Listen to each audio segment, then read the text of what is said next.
I lived my life like a ceiling fan, always running and always needed but never actually heard.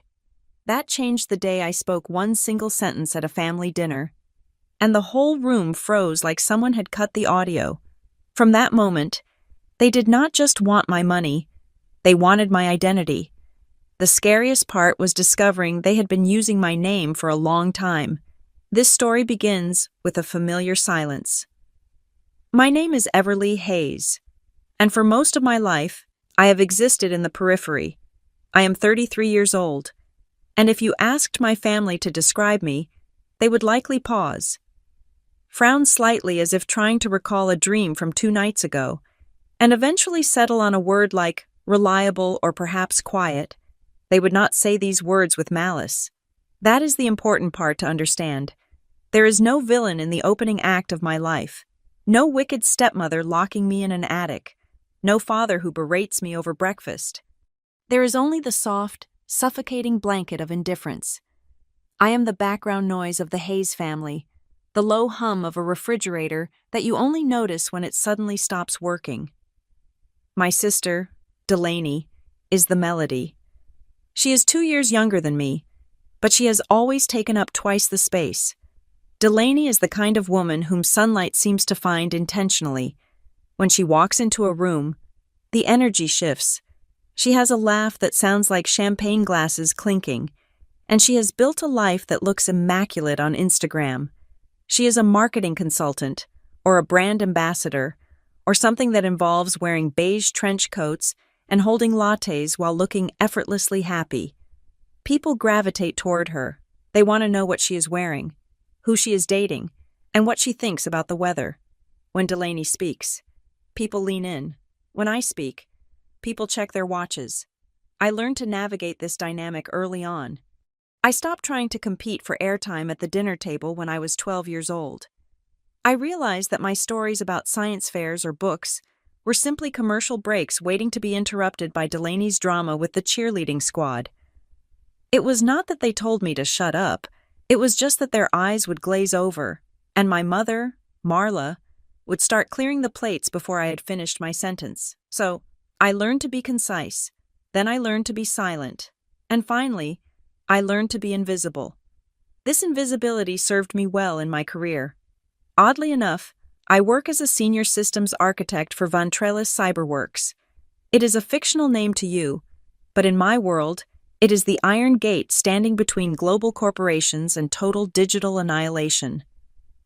My job is heavy.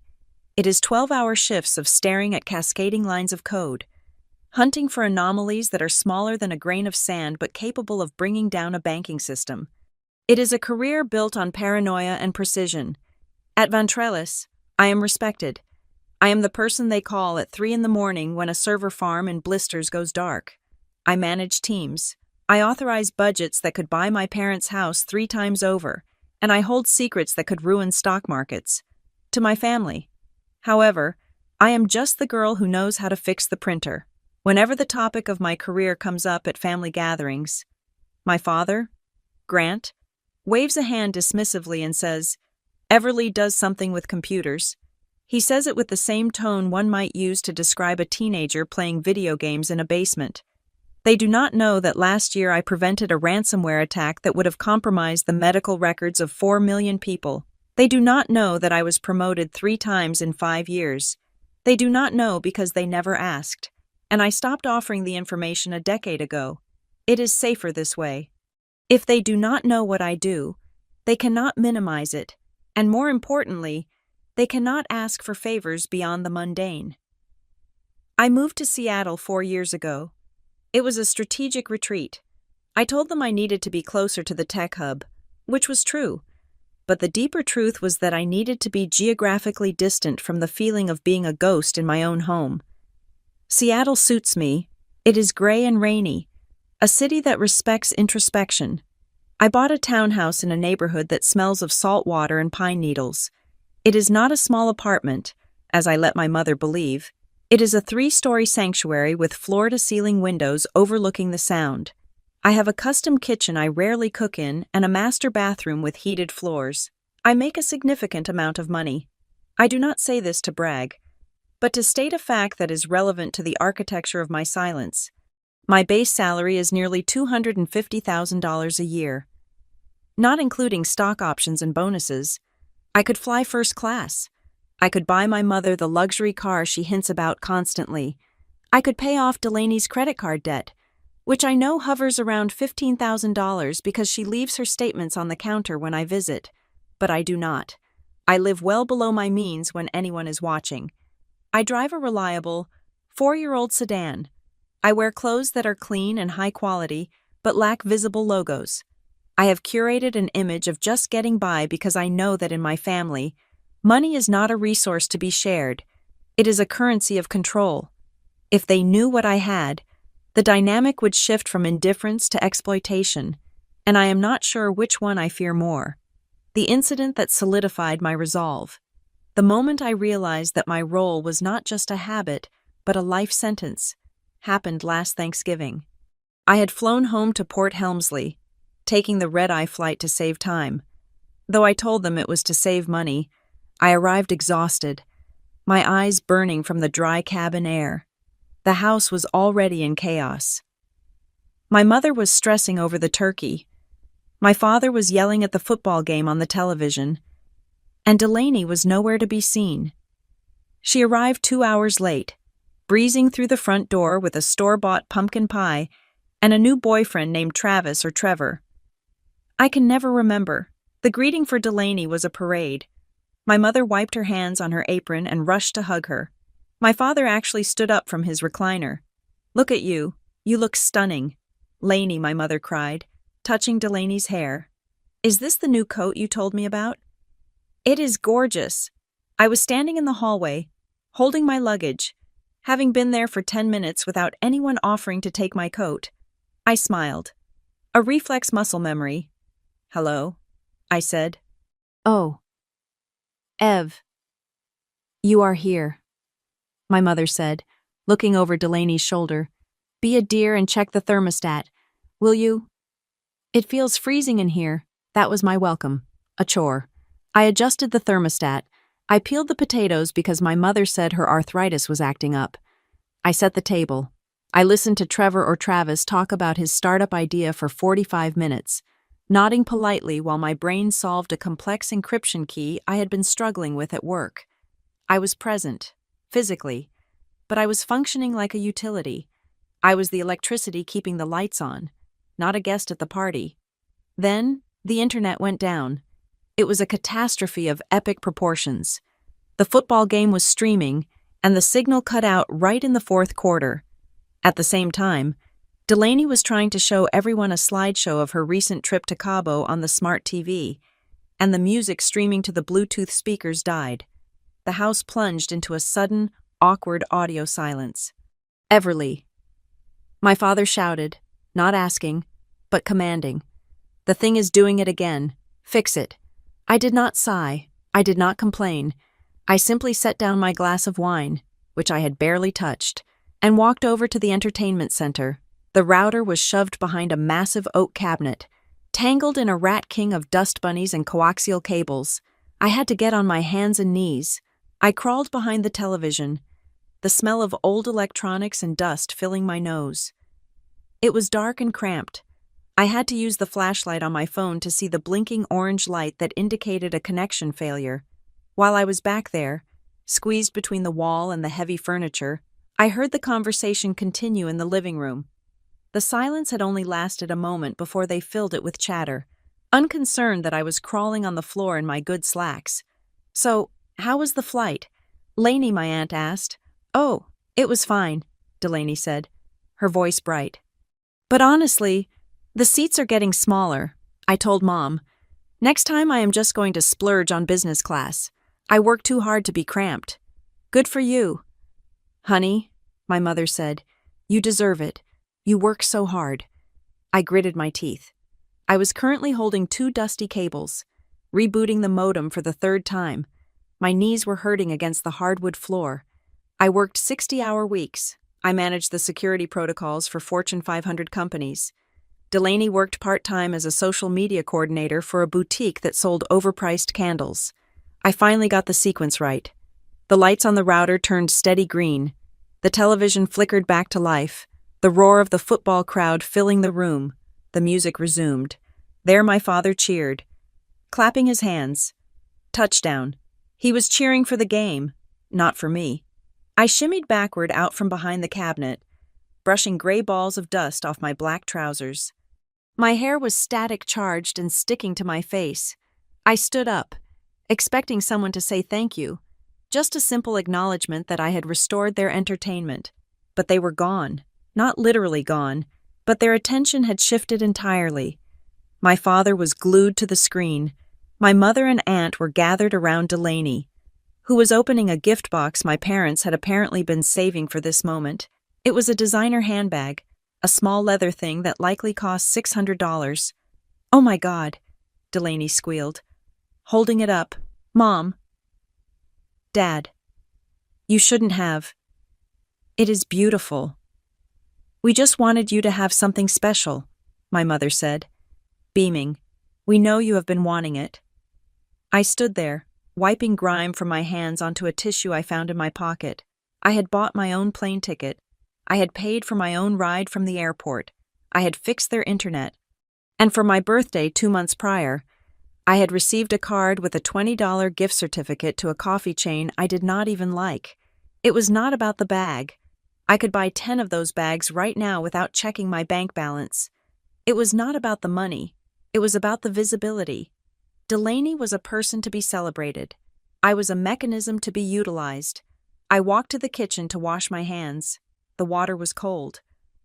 I looked at my reflection in the window above the sink. It was dark outside, so the glass just showed me my own face pale, composed, with a smear of dust on my cheek. I looked tired, not the kind of tired that sleep fixes, but the kind of tired that comes from holding up a heavy ceiling for 30 years while everyone else dances on the floor below. I scrubbed the dirt off my skin. I dried my hands on a paper towel because the decorative towel was for display only. I could hear them laughing in the other room. Delaney was recounting a story about a waiter who had spilled a drink on her, and everyone was hanging on her every word. I thought about walking out there and screaming. I thought about shouting, "I make more money than all of you combined. I own a house you can only dream of. I am important." But I did not. The training was too deep. The groove in my brain was worn too smooth. Instead, I straightened my blouse, fixed my hair, and walked back into the living room. I sat on the edge of the sofa, just outside the circle of light cast by the floor lamp. "Did you fix it?" my father asked without looking away from the game. "Yes," I said softly. "It is working now." "Good," he said. That was it. I sat there for the rest of the evening, sipping my warm wine, watching my sister shine.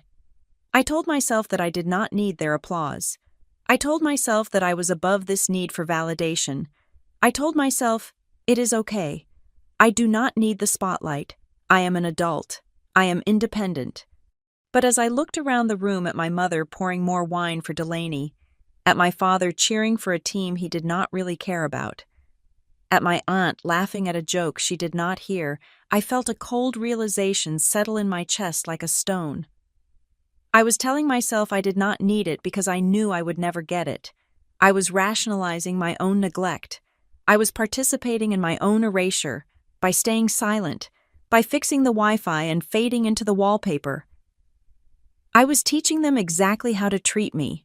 I was efficient, low maintenance, and utterly forgettable. I looked at Delaney, glowing and golden, and then I looked at my own hands resting in my lap. They were clean now, but I could still feel the phantom sensation of the dust. I was not hated. I knew that. Hate requires passion. Hate requires energy.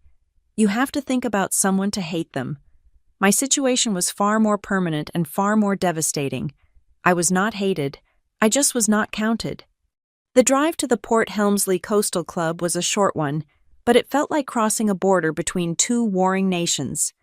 It was my grandmother, Opal Wynn's 80th birthday, and in the hierarchy of family obligations, this was non-negotiable. Opal was the matriarch in the truest sense of the word. She was sharp, unsentimental, and possessed a gaze that could strip the varnish off a lie from across the room. She was the only person in the family I respected, mostly because she was the only one who never pretended to be anything other than exactly who she was. I had flown in that morning, taking a car service from the airport instead of asking my father for a ride. I told myself it was for convenience, but really, it was because I needed the mental preparation time. I needed to assemble my armor. For this occasion, I had chosen my outfit with the precision of a military tactician. In the past, I would have worn something safe, something from a department store clearance rack that allowed me to blend into the beige walls of the banquet hall. Today, I wore a charcoal silk blazer tailored to within a millimeter of my life, paired with trousers that draped with the heavy, liquid weight of expensive fabric. I wore no jewelry except for a vintage watch I had bought myself at auction, a piece that cost more than my father's entire golf club membership. I did not look flashy. I looked like competence.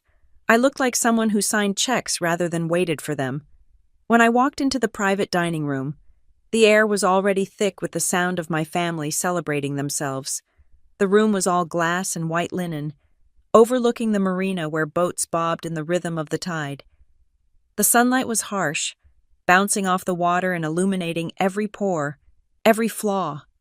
My mother, Marla, was the first to see me. She was adjusting the floral centerpiece, fussing with a lily that refused to stand straight. She looked up, her smile practiced and ready, but it faltered for a fraction of a second when her eyes landed on me. It was a look I had analyzed 1,000 times in therapy. It was recognition, yes, but layered with confusion. She looked at me the way one looks at a stranger who resembles someone they used to know. It was a painful, hollow sort of confusion, as if my sudden crispness did not compute with her internal file on Everly the Invisible. "Everly, you made it," she said, coming over to offer a cheek for me to kiss. The air around her smelled of heavy floral perfume and hairspray. She pulled back and ran her eyes over my blazer. "You look different. Is that wool? You must be sweltering. It is silk blend," I said, my voice steady, "and the air conditioning is quite strong." She blinked, not knowing what to do with a daughter who did not immediately apologize for her choices. "Well, go say hello to your grandmother. She has been asking about you." I moved through the room. My father was at the bar, laughing loudly at a joke told by my Uncle Jerry. Delaney was, predictably, the center of gravity near the patio doors. She was wearing a dress that matched the ocean, holding a flute of sparkling water with a slice of lime, looking every bit the protagonist of this reality show. She waved at me, a flutter of fingers, before turning back to the 3 cousins who were listening to her explain the difficulties of finding a good esthetician. I found Opal sitting at the head of the long table, watching the room like a hawk surveying a field of mice. She looked frail physically, her skin like crumpled parchment paper, but her eyes were clear and terrifyingly alert. "Happy birthday, Grandma," I said, taking her hand. It felt like a bundle of dry twigs. She squeezed my fingers with surprising strength. "Everly, you are late." "I am exactly on time," I corrected gently. "The invitation said 6 o'clock. It is 6 o'clock."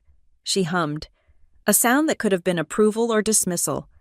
"You look sharp, better than the last time I saw you. You looked like a wet cat last Thanksgiving." I smiled. "Thank you. I think. Sit next to me," she commanded. This was the first disruption of the natural order. Usually, the seats next to Opal were reserved for Marla and Delaney. I was typically relegated to the far end of the table, near the kitchen doors, where I could be asked to run errands or grab extra napkins without disrupting the flow of conversation. But when Opal Wynne gave an order, nobody argued. I sat. The rest of the family filed in, and I saw the flicker of annoyance on Delaney's face when she realized she had been bumped down a seat. She recovered quickly, flashing a dazzling smile as she took the chair opposite me. "So, Ev," Delaney said, her voice projecting to the entire table. "Mom said you are still doing the computer thing. Are you, fixing laptops? Now?" I unfolded my napkin and placed it on my lap. "I am a systems architect." "Delaney, I work in cybersecurity." "Right. Cybersecurity?" she said, rolling her eyes playfully at our cousin Mark. That sounds so intense. I could never sit in front of a screen all day. I need people energy. I took a sip of water. I did not explain that my screen time protected the infrastructure of the very banking apps she used to buy her shoes. I let the comment slide. It was bait, and I was not hungry. The appetizers arrived, and the conversation turned to the usual topics: the cost of real estate, the neighbors who were renovating their pool, and whose children were getting married. My father, Grant, launched into a monologue about the housing market in Port Helmsley. You cannot touch a decent property for under $800,000 these days, he complained, stabbing a shrimp with his fork. It is criminal. We were lucky we bought when we did. I worry about you girls. Delaney, how is the apartment hunting going? Delaney sighed dramatically. It is a nightmare. Dad, everything is so small and expensive. I need natural light for my content creation, and these landlords want a fortune for a closet. I might just have to stay with you and Mom a little longer. Of course, sweetheart, Marla said immediately. We love having you. Take your time. We want you to find the perfect place. Then, Opal turned her head slowly and looked at me. And what about you? Everly, she asked. Her voice cut through the ambient chatter. Where are you living now? Still in that rainy city. The table went quiet. It was rare for the spotlight to swing my way. And usually, when it did, it was brief and utilitarian. Marla answered before I could open my mouth. It was a reflex for her. She answered for me because she assumed my answer would be boring, or embarrassing, or simply not worth the wait. Oh, Everly is in Seattle. Mom, Marla said, waving her hand dismissively. She is renting a little apartment there near her work. You know how expensive the city is. She is just keeping it simple.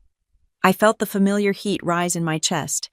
The assumption of my mediocrity was so ingrained in them that they created the narrative before I could even live it.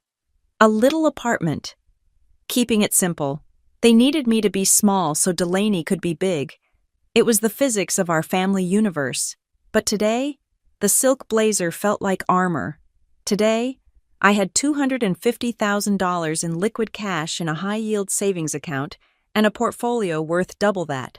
Today, I was tired of the script. Actually, I said, the word hung in the air. I did not raise my voice, but the tone was different. It was the tone I used in boardrooms when a vendor tried to oversell a flawed product. Marla looked at me, blinking. What I am not renting. I said calmly. I turned to look directly at Opal. I bought a place about 2 years ago. Marla laughed. A nervous, trilling sound. Oh, honey? You mean a condo? Like a studio? That is great. Good for you. No, Mother, I said. I picked up my wine glass and swirled the liquid. Watching the red legs run down the side. It is a townhouse in West Seattle. 3 stories. It overlooks the Sound. The silence that followed was not the comfortable silence of people eating. It was the stunned silence of a glitch in the matrix. Forks paused halfway to mouths. My father lowered his drink. Delaney, who had been taking a sip of water, suddenly choked. She coughed violently, slamming her glass down, water sloshing onto the white tablecloth. Are you okay? Someone asked her. But nobody looked away from me. You bought a townhouse, my father asked, his brow furrowed. In Seattle. Do you have any idea what the property taxes are out there? How on earth did you afford a down payment? I put 20% down. I said, keeping my voice mild, as if discussing the weather. It has a private garage and access to a community dock. I have been thinking about getting a boat. Actually, but I do not have the time to maintain it. I watched the information hit them like a physical wave. I saw my father doing mental math, calculating the price per square foot in a major metropolitan area. I saw my mother's eyes widen, her mind racing to reconcile the daughter she thought she knew, the one who needed to save money on plane tickets, with the woman sitting before her who owned prime real estate. Delaney wiped her mouth with a napkin. Her face flushed. She looked at me with something that was not happiness. It was betrayal.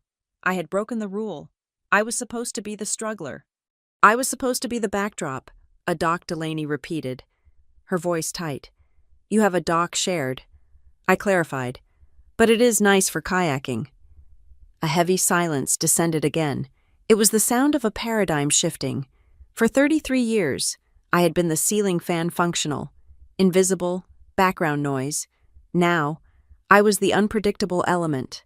I had secrets, and in a family that traded on status, secrets were currency. Suddenly, the energy at the table pivoted. It was nauseatingly swift. Uncle Jerry, who had not spoken a direct sentence to me in 5 years, leaned forward. His face, previously bored, was now animated with a greedy sort of curiosity.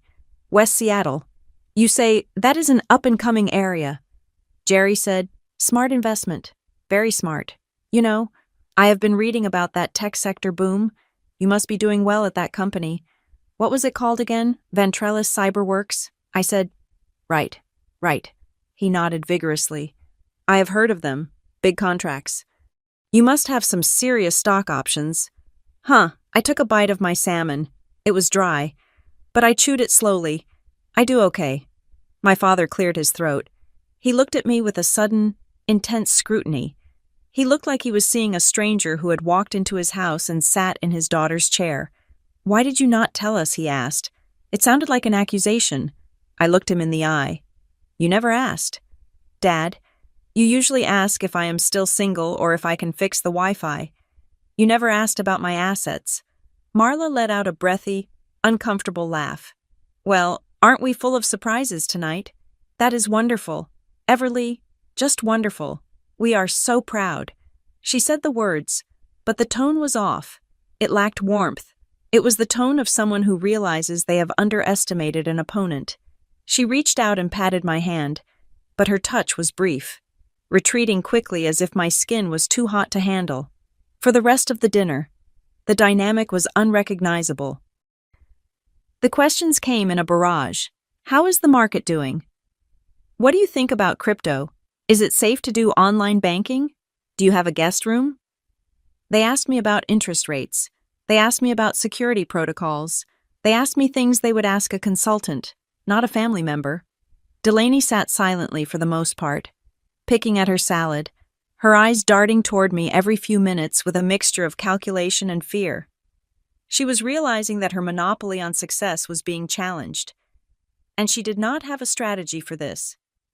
I answered their questions politely. I gave them advice on two-factor authentication. I nodded when my father talked about his portfolio. I was the center of attention. I was being listened to. For the first time in my life, when I spoke, nobody interrupted me. The room was tuned to my frequency. But as I sat there, bathed in the sudden, bright light of their interest, I felt a profound chill settle in my bones. I looked at their faces. They were not looking at me with love. They were looking at me with hunger. They were looking at me and seeing a resource they had left untapped. They were recalculating my value, shifting me from the liability column to the asset column in the mental ledger of the family business. I looked at Opal. She was eating her cake, a small smile playing on her lips. She had known. She had thrown the match into the powder keg just to see what would happen. I took a sip of wine. It tasted bitter. I had wanted this for so long, to be seen, to be acknowledged, to be respected. But now that I had it, it felt nothing like I had imagined. I thought it would feel like a warm embrace, a homecoming. Instead, it felt like standing under a harsh interrogation lamp. It felt clinical. It felt dangerous. I realized then, with a clarity that cut deeper than any insult they had ever hurled at me, that this was not affection. This was assessment. Being seen does not mean being loved. It just means you are now a target. The change in the atmosphere was not subtle. It did not arrive like a gentle shifting of the seasons, turning from the cold of winter to the thaw of spring. It arrived like a carnival coming to town, loud, bright, and demanding my immediate attention. In the days following my grandmother's birthday dinner, my phone, which usually served as a silent brick of glass and metal used strictly for work emails and two-factor authentication codes, began to vibrate with a frequency that alarmed me. It was Delaney, for the past 5 years. My text history with my sister had been a barren wasteland of birthday emojis and the occasional question about what to get mom for Christmas. Now, my screen was a waterfall of blue bubbles. There were exclamation marks. There were hearts. There were animated gifs of cats hugging. Hey, are you still in town? We have to grab coffee before you fly back. I feel like we never talk. OMG. I just saw this sweater and thought of you. Miss you. Let's do brunch. It was love bombing. I knew the term. In cybersecurity, we call it social engineering, overwhelming a target with rapport to lower their defenses. I knew the theory, I knew the mechanics, but knowing how a magician saws a woman in half does not stop you from holding your breath when the blade comes down. I was starved for this. I was so thirsty for connection that even this artificial rain felt like salvation. I agreed to meet her for coffee the morning before my flight back to Seattle. We met at a place called The Roasted Bean, a trendy spot in downtown Port Helmsley, where the exposed brick walls and Edison bulbs were designed to justify charging $7 for a cup of bean water. Delaney was already there when I arrived.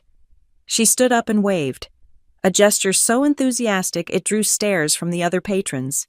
She hugged me a real hug, tight and lingering, smelling of vanilla and expensive conditioning treatments. "I am so glad you came," she said, pulling out a chair for me. "I feel like I barely got to see you at the party. Everyone was swarming you. You are like a celebrity now."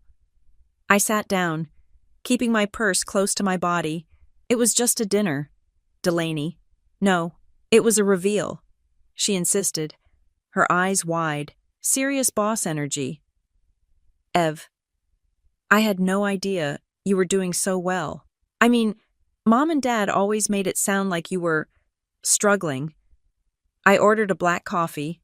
Delaney ordered something complicated involving oat milk, lavender syrup, and 3 pumps of vanilla. We made small talk for 10 minutes. She asked about Seattle. She asked about my house. She asked if I had a view of the Space Needle. It was pleasant.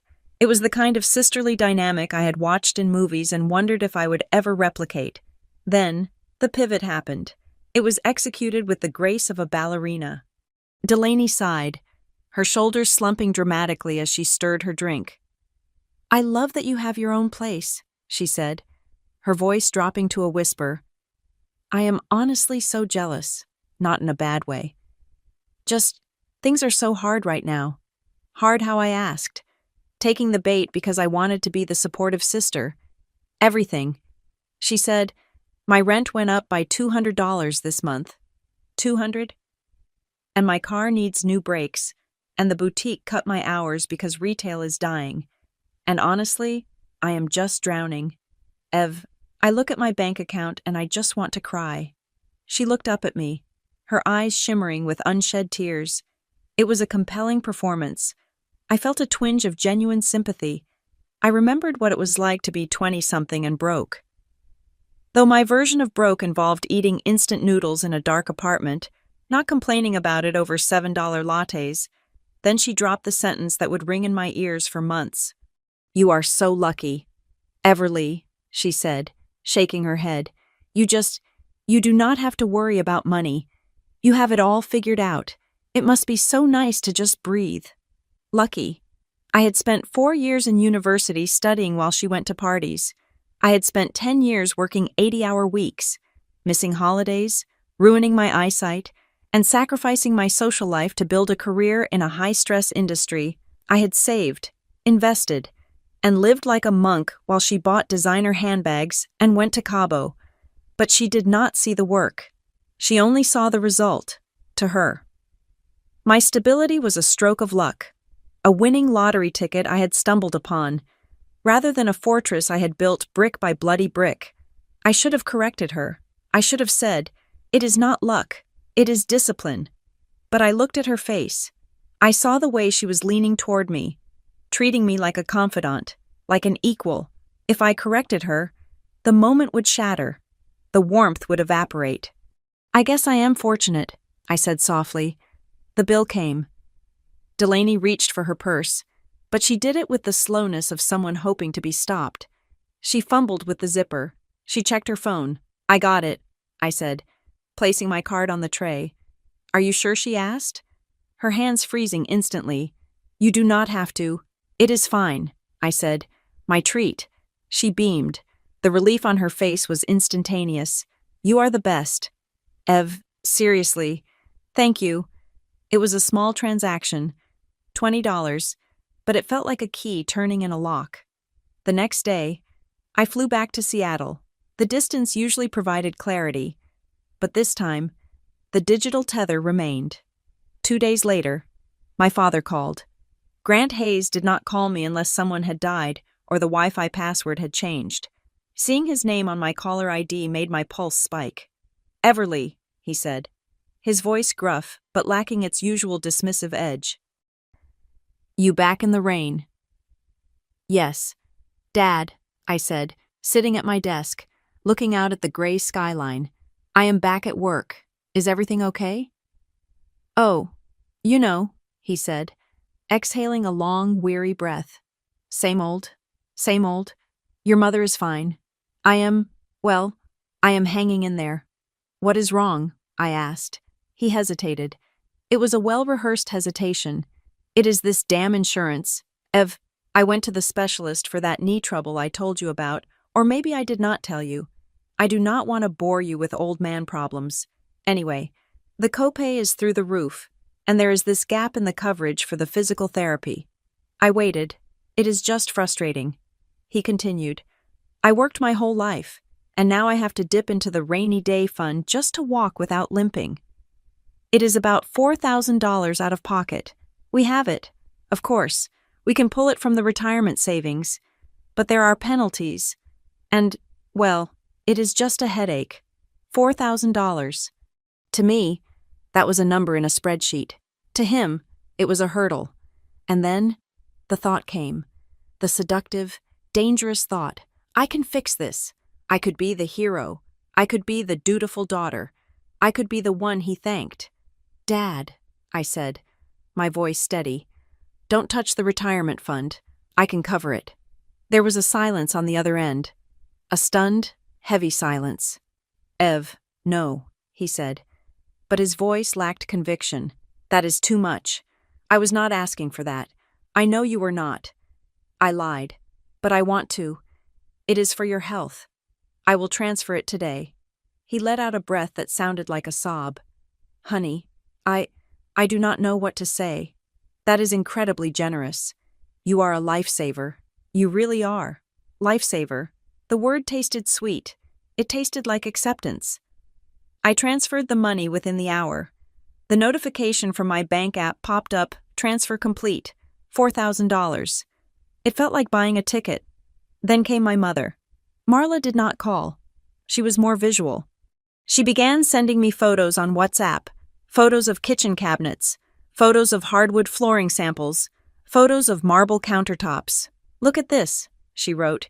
Your father and I have been dreaming of redoing the kitchen for 10 years. But have you seen the prices of lumber lately? It is criminal. I guess the old linoleum will have to last another decade. She included a sad face emoji. I looked at the photos. I looked at my own kitchen. With its quartz island and Viking range, guilt is a powerful architect. It can build a prison out of nothing. I texted back, how much is the lumber? Oh, for the whole project. The contractor quoted us $12,000. She replied instantly, but that is just a pipe dream. $12,000. It was a significant sum, but I had just received a quarterly bonus of $25,000. I can help. I typed, call it an early anniversary gift. The response was a string of heart emojis and crying faces. Everly, you are an angel. We do not deserve you. I sent the money, and then the ultimate reward arrived. I was sitting on my couch, watching the rain streak against the glass. When my phone buzzed, a notification appeared. Delaney added you to Hayes Fam Bam 2.0. I stared at the screen, the family group chat, the inner sanctum. For years, I knew this group existed. I had heard them reference it. Did you see the meme Dad posted? Did you see the video Mom sent? I had never been in it. I was the outlier. Now, I was in. Welcome to the chaos. Big Sis Delaney typed. Glad to have you here. Honey, Mom added. Welcome aboard. Dad wrote. I scrolled up. I could not see the history, of course, but the new messages began to flow. They shared jokes. They shared complaints about the neighbors. They shared photos of their dinners. And every few days, they shared a need. Car is making a weird noise again. Delaney would post, followed by a sad selfie. Heating bill was double this month, Dad would grumble. Just saw the cutest dress for the gala, but I will just wear my old black one. Mom would sigh, and each time I would step in. Not always with the full amount, but with enough. I sent $500 for the car repair. I sent $300 for the heating bill. I sent a gift card for the dress. With every transfer, the praise washed over me. Best sister ever. Thank you. Sweetie, you are the rock of this family. Ev. I was no longer the background noise. I was the main event. I was the patron saint of the Hayes family lifestyle. I knew, deep down in the analytical part of my brain, the part that hunted for logic bombs and Trojan horses, that this was transactional. I knew that if the money stopped, the messages would stop. I knew that I was purchasing their affection at a premium market rate. But the emotional part of me, the part that had sat in the dark fixing the Wi-Fi while they opened presents, did not care. I told myself, maybe they have changed. Maybe this is just how families help each other. Maybe they finally see me.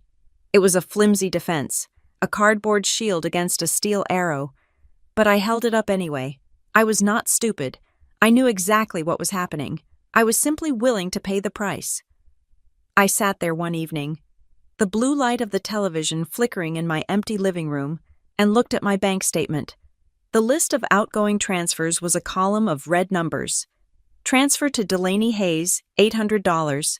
Transfer to Grant Hayes, $4,000. Transfer to Marla Hayes, $12,000. I ran my finger over the screen.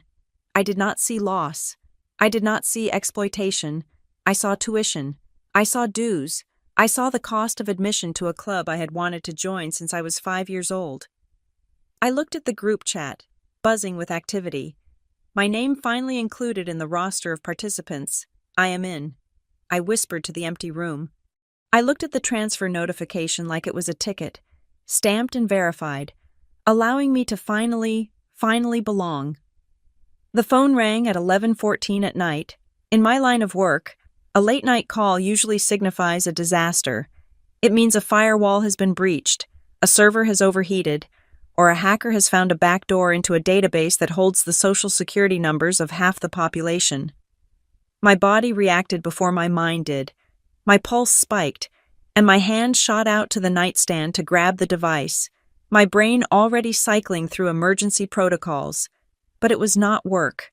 The screen glowed with a name that I rarely saw displayed there. Grandma Opal. I sat up, the duvet falling to my waist.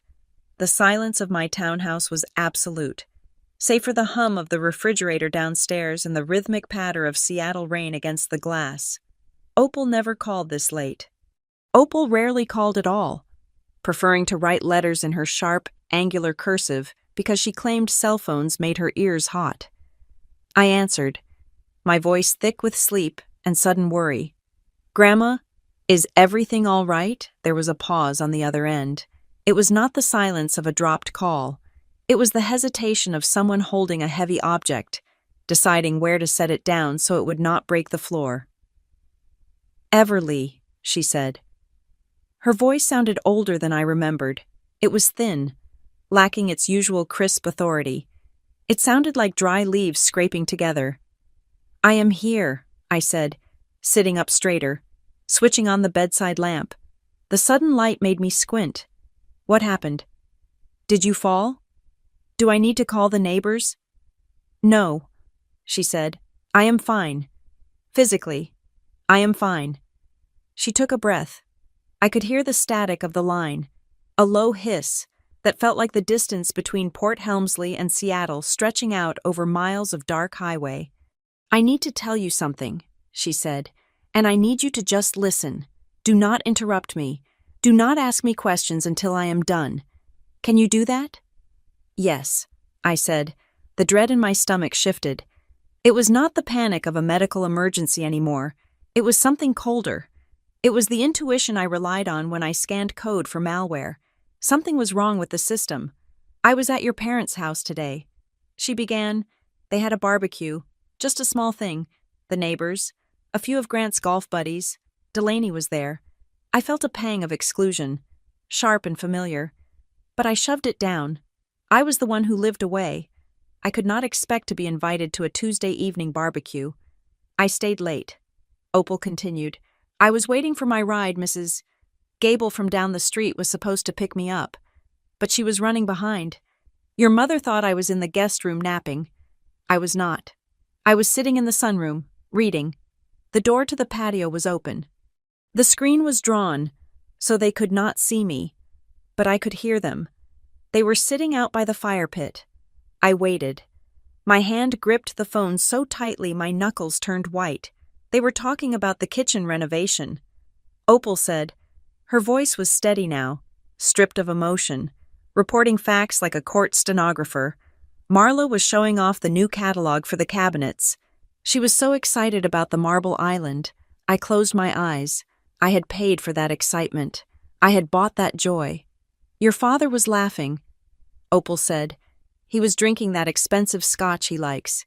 He said, and I want you to hear this exactly as he said it, he said. I never thought the day would come when that girl would actually be useful. The air in my bedroom seemed to drop 10 degrees. Useful. Not kind. Not generous. Not successful. Useful. Like a tool. Like a wrench you keep in the garage until the pipes burst. Marla laughed with him. Opal went on. She said, I know. It is about time she paid us back for raising her. God knows she was a drain on us for long enough with all that tuition. I stared at the wall. I had paid my own tuition. I had worked 3 jobs in college. I had taken out loans that took me 5 years to pay off. They had contributed exactly $0 to my education. But history, I was learning, was written by the people who spoke the loudest. But that is not why I called. Opal said. Her voice dropped lower. It became softer. And in that softness, there was a terrible pity that hurt more than the anger. Delaney was there. I held my breath. My sister, my new best friend, the person who sent me cat memes and heart emojis, the person I had just transferred $800 to for car repairs. Delaney was agreeing with them. Opal said, she told them they should upgrade the stove to the professional grade 1 because you would not notice the difference in price. She said you have more money than sense. I felt a physical blow to my chest, a hollow thump like a bird hitting a window. And then, Opal said, slowing down, enunciating every syllable. She said this, it is actually kind of sad. She thinks we care. She is so desperate for it. She is so easy to manipulate. I just send a text with a few exclamation points, and she opens her wallet like she is paying for a therapy session. The silence that followed was deafening. It was not a ringing in my ears. It was a vacuum. It was the sound of the world stopping. I sat there, the phone pressed to my ear, and I felt something inside me quietly disconnect. It was the sensation of a breaker flipping.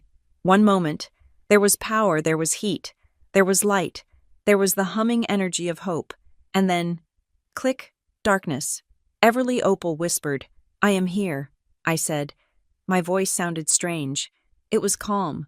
It was terrifyingly calm. It did not sound like my voice. It sounded like the automated voice of a GPS navigation system. I wanted you to know, Opal said. I debated it. I thought maybe I should let you have your fantasy. But I raised you better than to be a fool. And I will not watch them pick the meat off your bones while you thank them for the privilege. Thank you, Grandma. I said, Are you okay? She asked. I am fine. I said, Do not do anything rash, she warned. Do not call them screaming. That gives them the power. That makes you the crazy one. I am not going to call them. I said, Good, she said. She sounded relieved, but also weary. I am going to bed. Everly, I love you. You are the only one of them worth a damn. I love you too. Opal. The line went dead. I lowered the phone and placed it gently on the nightstand. I did not throw it. I did not sweep the lamp off the table in a fit of rage. I did not scream into my pillow. I stood up and walked to the floor-to-ceiling window that looked out over the Puget Sound. The glass was cold against my forehead. Outside, the city was a blur of gray and black, the lights of the ferries moving slowly across the water like distant stars. I looked at my reflection in the glass. I saw a woman in silk pajamas. I saw a woman who managed billion-dollar security infrastructures. I saw a woman who had spent 33 years trying to solve the puzzle of her own family, trying to find the missing variable that would make the equation balance. I realize now that the equation was unsolvable. It was not a puzzle. It was a con. She is so easy to manipulate. The words did not burn. They froze. They settled in the center of my chest like jagged shards of ice. I thought about the text messages. The miss you, the you are the best. I thought about the warmth I had felt reading them. The pathetic, eager warmth of a dog that has been kicked so many times it wags its tail when the boot merely nudges it. I had known. That was the worst part. Somewhere, deep in the binary code of my survival instinct, I had known. I had known that love did not appear overnight.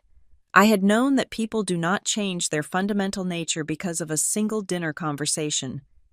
I had known that the sudden interest in my life was directly correlated to the revelation of my bank account, but I had chosen to ignore the data. I had chosen to override the security warnings because I wanted the connection so badly. I had paid for the lie because the lie felt better than the truth. But the truth was here now, standing in the room with me. It was naked and ugly, and it held a knife. I never thought the day would come when that girl would actually be useful. Useful.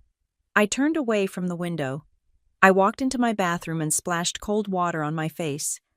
I looked at my eyes in the mirror. They were dry. There were no tears. I waited for them, but they did not come. The sadness was too deep for crying.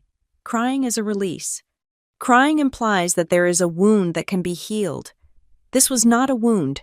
This was an amputation. They had cut me off. They had severed the last tether of genuine feeling I had for them. They had taken my hope, which was the only thing keeping me attached to the Hayes family name, and they had laughed at it over barbecue and scotch. I walked back into the bedroom. I picked up my phone. There was a text from Delaney, sent 20 minutes ago. Hey sis, thinking about you. Also, random question, but do you think you could help with Mom's dental bill? It is super high and she is stressing out. Love you. I stared at the words, love you. It looked different now. It did not look like affection. It looked like a command code. It looked like the input required to generate an output of cash. I did not reply. I sat down in the chair in the corner of my room. I did not sleep. I sat there in the dark, listening to the rain, feeling the cold clarify my mind. If I confronted them now, they would deny it. They would gaslight me. They would say Opal was old and senile, that she misheard, that I was being sensitive. They would spin the narrative until I was the villain, the paranoid daughter who attacked her loving family. No. Confrontation was sloppy. Confrontation was emotional. I was a systems architect. When we found an intruder in the system, we did not immediately shut down the server. That would alert the hacker that they had been detected. It would cause them to scrub their tracks and vanish. Instead, we watched. We monitored. We let them think they were still undetected. We tracked their keystrokes. We mapped their network. We gathered evidence. We waited until we knew exactly how deep the infection went. And then, only then, did we execute the purge. I looked at the notification from Delaney again. I was not going to block them. Not yet. I was not going to scream. I unlocked my phone. I opened the Notes app. I created a new folder. I named it Project Silence. I kept the smile on my face, a ghost of the expression I used to wear to please them. But in my head, I began to write the plan. The human brain is wired to seek patterns. We look for faces in clouds, rhythm in noise, and affection in abuse. For 33 years, my pattern recognition software had been glitching, interpreting exploitation as connection. Now, With the patch installed by Grandma Opal, the system was running clean. I began the experiment on a Tuesday. In scientific terms, every experiment requires a control group and a variable. The control group was my behavior. I would remain polite, responsive, and seemingly engaged. I would answer their calls. I would reply to their texts with appropriate emojis. I would ask about their days. I would be the dutiful daughter and sister they thought they had domesticated. The variable was the money. I turned off the tap. It started subtly. Delaney's request for help with Mom's dental bill, the one that had arrived the night of Opal's call, sat in my inbox, unread for 12 hours. When I finally replied, I did not attach a Venmo confirmation. That sounds stressful. I wrote, I hope she feels better soon. Have you checked if her insurance covers part of the procedure? The response was delayed. When it came, it was curt. Yeah, checked. It does not cover much. She's pretty worried about it. I typed back, I am sure she will figure it out. She is resourceful. I hit send and waited. I watched the 3 little dots appear, disappear, and appear again. Delaney was typing, deleting, and retyping. She was recalibrating. The ATM had accepted her card but dispensed no cash. She was trying to figure out if the machine was broken or if she had entered the wrong PIN. Yeah, she finally wrote, Anyway, talk later. Phase 1 complete. Over the next 3 weeks, the dynamic shifted with the grinding friction of a rusty gear. The warmth evaporated, replaced by a frantic, escalating urgency to reinstate the financial flow. It was fascinating, in a morbid way, to watch them work. They were not subtle. They were like amateur con artists who had forgotten their script. My mother, Marla, was the most transparent. She sent me a photo of a quote for a new roof. It was formatted as a PDF screenshot, the total circling $18,000 in bold red ink. Can you believe this price, she texted? The contractor says if we do not fix it before winter, we might get leaks in the attic. Your father is losing sleep over it. In the past, my response would have been, send me the invoice number. I will take care of it. This time, I wrote, that is steep. Maybe you should get a second opinion. I can look up some other contractors in the area for you if you want. Radio silence for 4 hours. Then, we really liked this guy. He is available next week. We were hoping to just get it done. The implication was a sledgehammer pay for it, so we can stop thinking about it, I replied. Good luck with the negotiation. Let me know who you pick. I did not offer a cent. My father, Grant, took a different approach. He called me on a Sunday afternoon. He sounded jovial, the kind of forced cheerfulness that sales calls use. Hey, kiddo, how is the big city? Making those big bucks, he laughed, a sound that grated against my ear like sandpaper. Work is fine. Dad, I said, typing on my laptop while I spoke. How are you? Hanging in there. Just watched Tom and Linda, The Millers post photos from their cruise to the Mediterranean. Must be nice. Huh? Retired at 60 and seeing the world. That sounds lovely. I said, yeah. Well, Grant sighed heavily. Some people get the breaks. I was telling your mother. It would be nice to take a trip like that. Just once before we kick the bucket. But with the cost of living, well, maybe in the next life. He paused. He left a gap in the conversation wide enough for me to drive a check through. He was waiting for me to say, Dad, book the cruise. I will pay for it. I let the silence stretch. I let it become uncomfortable. I listened to his breathing on the other end. Retirement is expensive, I agreed cheerfully. But you guys have a nice backyard. It is almost like a resort in the summer. Another pause. Longer this time. Colder. Yeah, sure, a resort, he muttered. Well, I have to go. Game is coming on. He hung up without saying goodbye. The messages in the group chat. Hayes Fam Bam. 2.0 began to change frequency. The funny memes stopped. The good morning texts vanished. The updates on their lives became sporadic. Without the dopamine hit of a transfer notification, I was no longer interesting to them. I was no longer a protagonist in their story. I was a malfunctioning appliance. Delaney's strategy shifted from affection to guilt. She stopped sending me photos of her outfits and started sending me photos of bills. Internet bill is due, and I am literally at zero. She posted, "I guess I will just have to go to the library to work this week." I replied, "Libraries are great for focusing. I used to study there all the time." She did not like that message. She did not heart it. By the fourth week, my phone was almost silent. The notifications that had flooded my screen a month ago had trickled to a halt.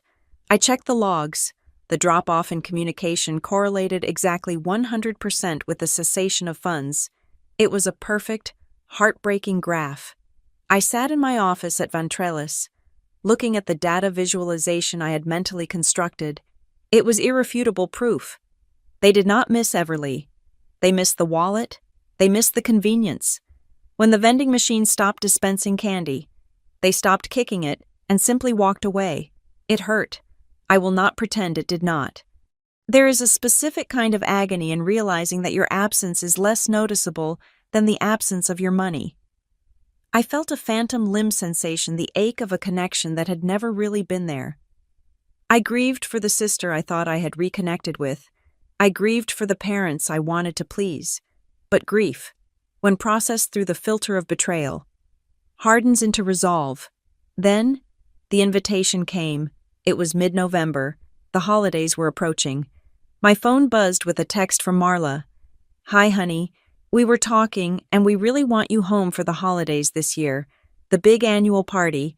We missed having the whole family together properly. It just isn't the same without you. Please say you will come. We want the family to be whole. I stared at the word. It was a strategic choice. They were not asking for me because they missed my jokes or my company. They were asking because the revenue stream had dried up, and they needed to perform a hard reset. They needed me in the room to re-establish the control mechanism. It is harder to say no to someone's face. It is harder to refuse a check when your mother is crying over a burnt roast and your sister is hugging you. They were calling me in for maintenance. I should have said no. Every instinct in my body screamed to stay in Seattle, to lock the doors, to spend Christmas with a bottle of wine and the view of the gray ocean. But I needed to finish it. I needed to see them one last time. I needed to look them in the eyes, not through a screen, not through a text message, and see the transaction happening in real time. I needed to witness the mask slip when they realized the ATM was permanently out of order. And I had Opal. I had an ally on the inside. I typed my reply. "I would love to come.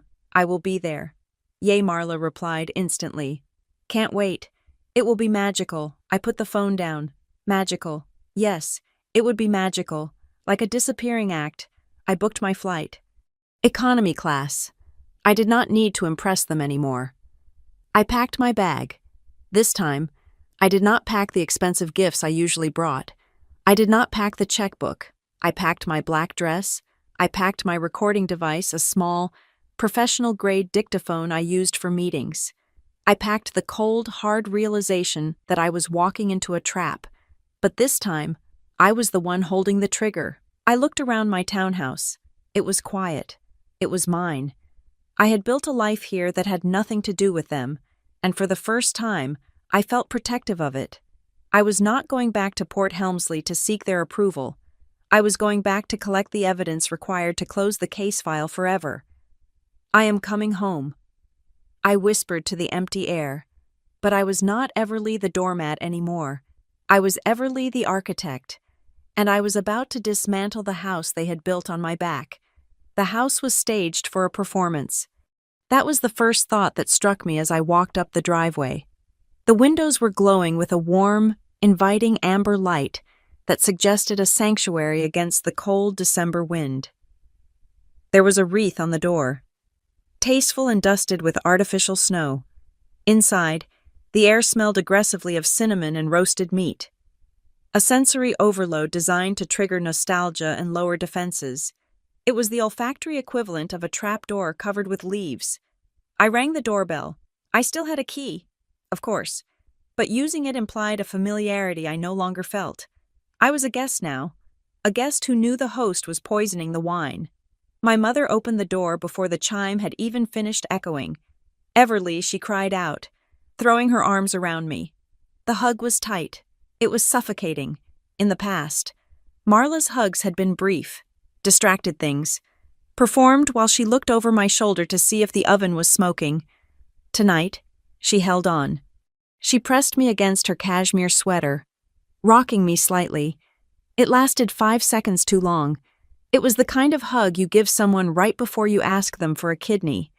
"I am so glad you are here," she whispered into my ear. Her voice trembled with a theatrical sort of relief. "We have missed you so much." I stood stiffly in her embrace, my arms pinned to my sides. "I missed you too, Mom." I lied. My voice was calm. It did not waver. She pulled back, holding me at arm's length, her eyes scanning my face. "You look tired, honey. Are you working too hard? You need to let us take care of you tonight. Just relax.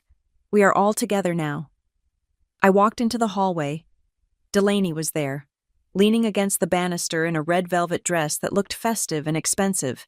She pushed off the railing and came toward me, her face arranged in a bright, eager expression that did not quite reach her eyes. "Ev," she squealed, grabbing my hand. She did not hug me. She took my hand and squeezed it, stroking the back of my knuckles with her thumb. It was a gesture of intimacy that we had never shared growing up. It felt foreign, like a stranger petting a dog they were afraid might bite. "I am literally so happy you came. I was telling Mom, it is not Christmas without Everly." She did not let go of my hand. She led me into the living room as if I were a fragile invalid who needed guiding. The house was spotless. The clutter that usually accumulated on the side tables, the stacks of mail, the reading glasses, the remote controls had been swept away. Soft jazz was playing from the speakers. It was a set. They had dressed the stage perfectly for the play they were about to perform. My father, Grant, was standing by the fireplace, nursing a tumbler of amber liquid. He looked up and smiled, a broad, hearty expression that showed too many teeth. "There she is. The prodigal daughter returns," he boomed. "Hello, Dad," I said. He came over and clapped a hand on my shoulder. The weight of it was heavy. "Good to see you, kid. Truly. How was the flight? No delays." "It was smooth." I said, Good. Let me get you a drink. Wine? Or maybe something stronger. You look like you could use a stiff one." "Water is fine," I said. "Oh, come on. It is a celebration," Grant insisted, pouring me a glass of Pinot Noir anyway. He handed it to me, forcing me to take it. "We are celebrating family and survival, right? It has been a tough year for everyone." He clinked his glass against mine hard enough that I worried the crystal would shatter. We moved to the dining room. The table was set with the good china, the plates with the gold rims that were usually reserved for visits from the priest or the bank manager. I sat in my usual spot, but the dynamic was inverted. Usually, I was the listener, the one who nodded while Delaney recounted her social conquests. Tonight, all 3 pairs of eyes were fixed on me. "So, tell us about Seattle," Grant said, cutting into his roast beef. "How is the industry?" "I read an article the other day that said tech stocks are rallying again. Van Trellis must be printing money right now. It is a stable market," I said, picking at my potatoes. "Stable is good." Grant nodded, chewing thoughtfully. "Stable is very good. And your position, you are still in management. Right overseeing the big accounts, I'm a systems architect. Dad, I manage the team." Right. That must come with a hefty bonus structure," he said. He tried to make it sound casual, but the greed was leaking out of his tone like oil from a cracked engine. "I mean, with the responsibility you have, they must compensate you well." I looked at him. He was not asking because he was proud. He was asking because he was calculating the yield of his investment. "They pay fair market value," I said. Delaney chimed in, reaching across the table to touch my arm again. Her fingers felt cold. "You are so modest. Ev, seriously, you are like a girl boss. I tell my friends all the time. My sister runs the internet. It is so inspiring." I looked at her. A month ago, she had told her friends I was easy to manipulate. "Thank you, Delaney," I said. The conversation continued like this for an hour. It was an interrogation disguised as a reunion. They asked about my house value. They asked about my stock options. They asked if I had considered investing in real estate in Port Helmsley. They circled the topic of money like sharks circling a raft, bumping against it to test its durability before attacking. Then came the gifts. In previous years, gift-giving was a source of anxiety for me. I would agonize over what to get them, only to receive polite, dismissive nods. This year, I had brought simple things: a scarf for Marla, a book for Grant, a candle for Delaney. They opened them with a voracious energy.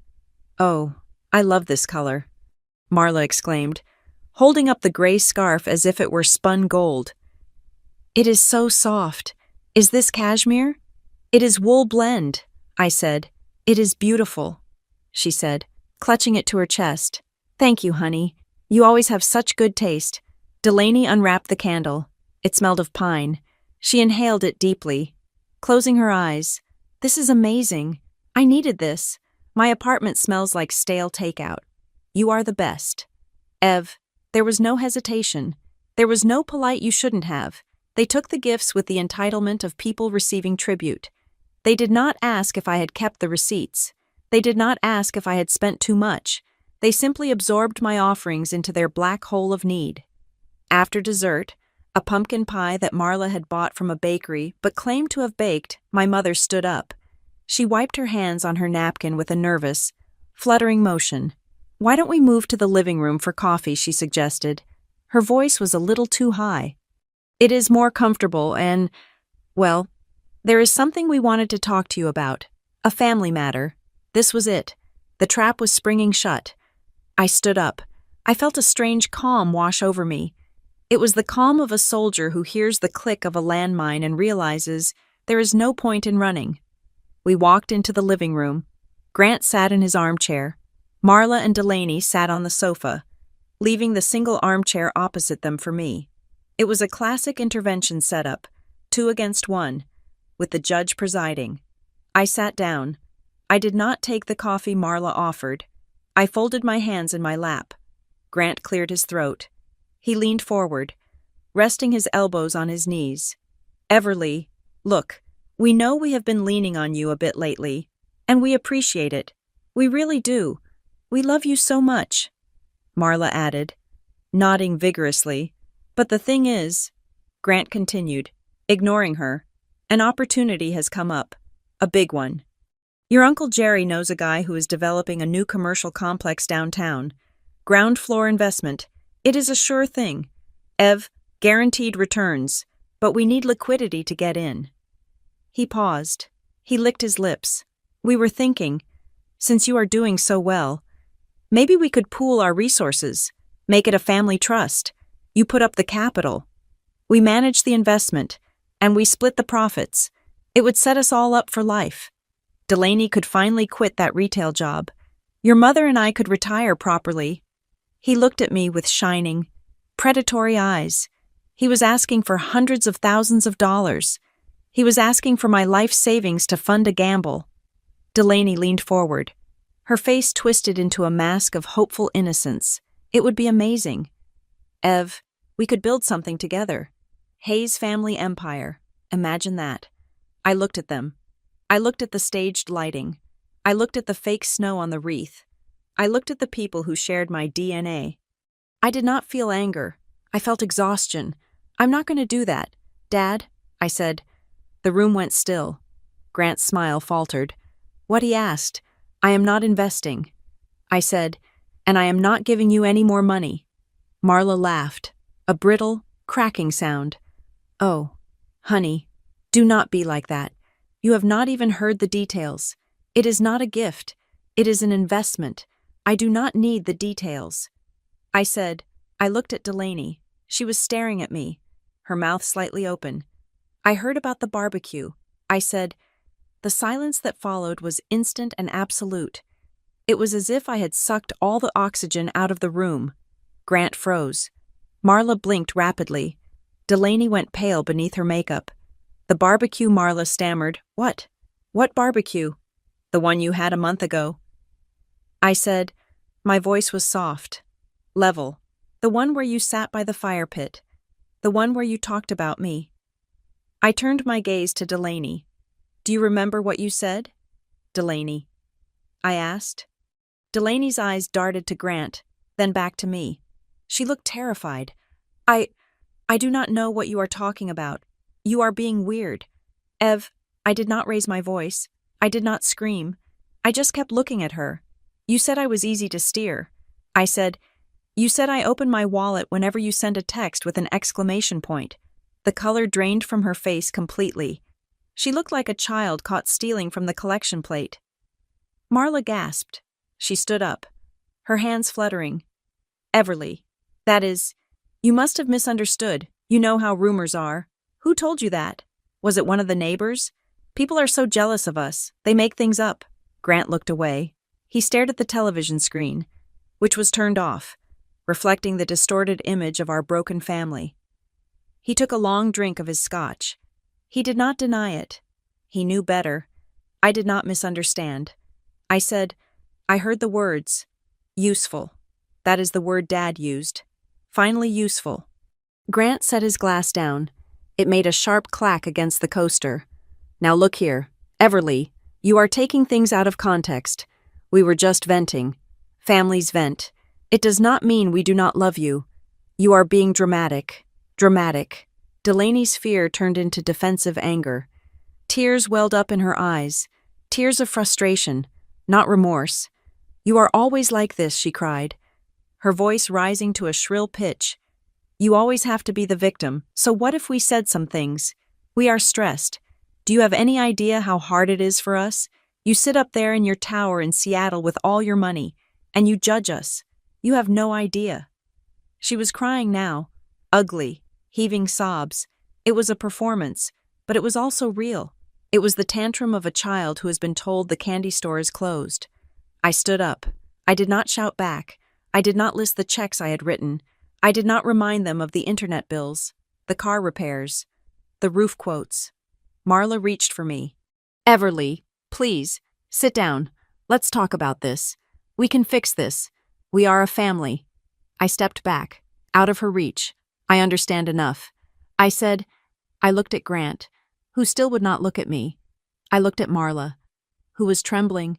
I looked at Delaney, who was wiping her eyes, waiting for me to apologize for upsetting her. I am done, I said. I walked to the hallway. I took my coat from the rack. My hands were steady as I buttoned it. I could hear Marla crying in the living room, a low, wailing sound that demanded comfort. I did not go back. I opened the front door. The cold night air hit my face, sharp and clean. It smelled of pine and rain, not cinnamon and lies. I stepped out onto the porch. Standing there, in the shadows of the overhang, was Opal. She was wearing a heavy wool coat and a hat pulled low over her ears. She was leaning on her cane, her breath pluming in the frosty air.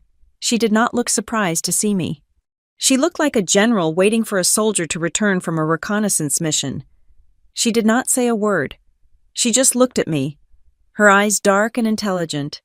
She looked at the closed door behind me, then back at my face. She saw the lack of tears. She saw the set of my jaw. She nodded. One single, sharp nod. I walked past her, down the steps to where my rental car was parked. I did not look back at the house with its glowing windows. I did not look back at the stage where I had played the fool for 33 years. I got into the car. I started the engine. As I pulled away, I saw Opal turn and walk slowly toward the driveway, not toward the house. She was leaving too. I drove into the dark. The silence in the car was heavy. But it was not empty. It was full. It was full of the truth. And for the first time in my life, the silence belonged to me. The aftermath of my departure was not an explosion. There were no screaming voicemails, no barrage of angry texts, no police cars rolling up to my townhouse in Seattle to perform a welfare check. The reaction was far more efficient and far colder. 3 hours after I drove away from the house in Port Helmsley, I received a single notification on my phone. You have been removed from Hayes Fam Bam 2.0. That was it.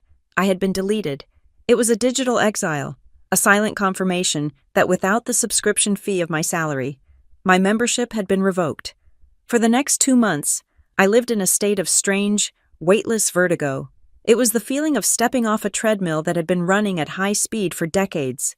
My brain, accustomed to the constant background processing of their demands, calculating their bills, anticipating their crises, managing their emotions, suddenly had nothing to do.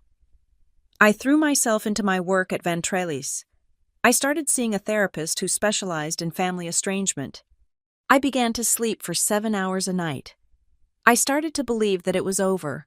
I thought the worst they could do was badmouth me to the neighbors, or tell the extended family I was ungrateful.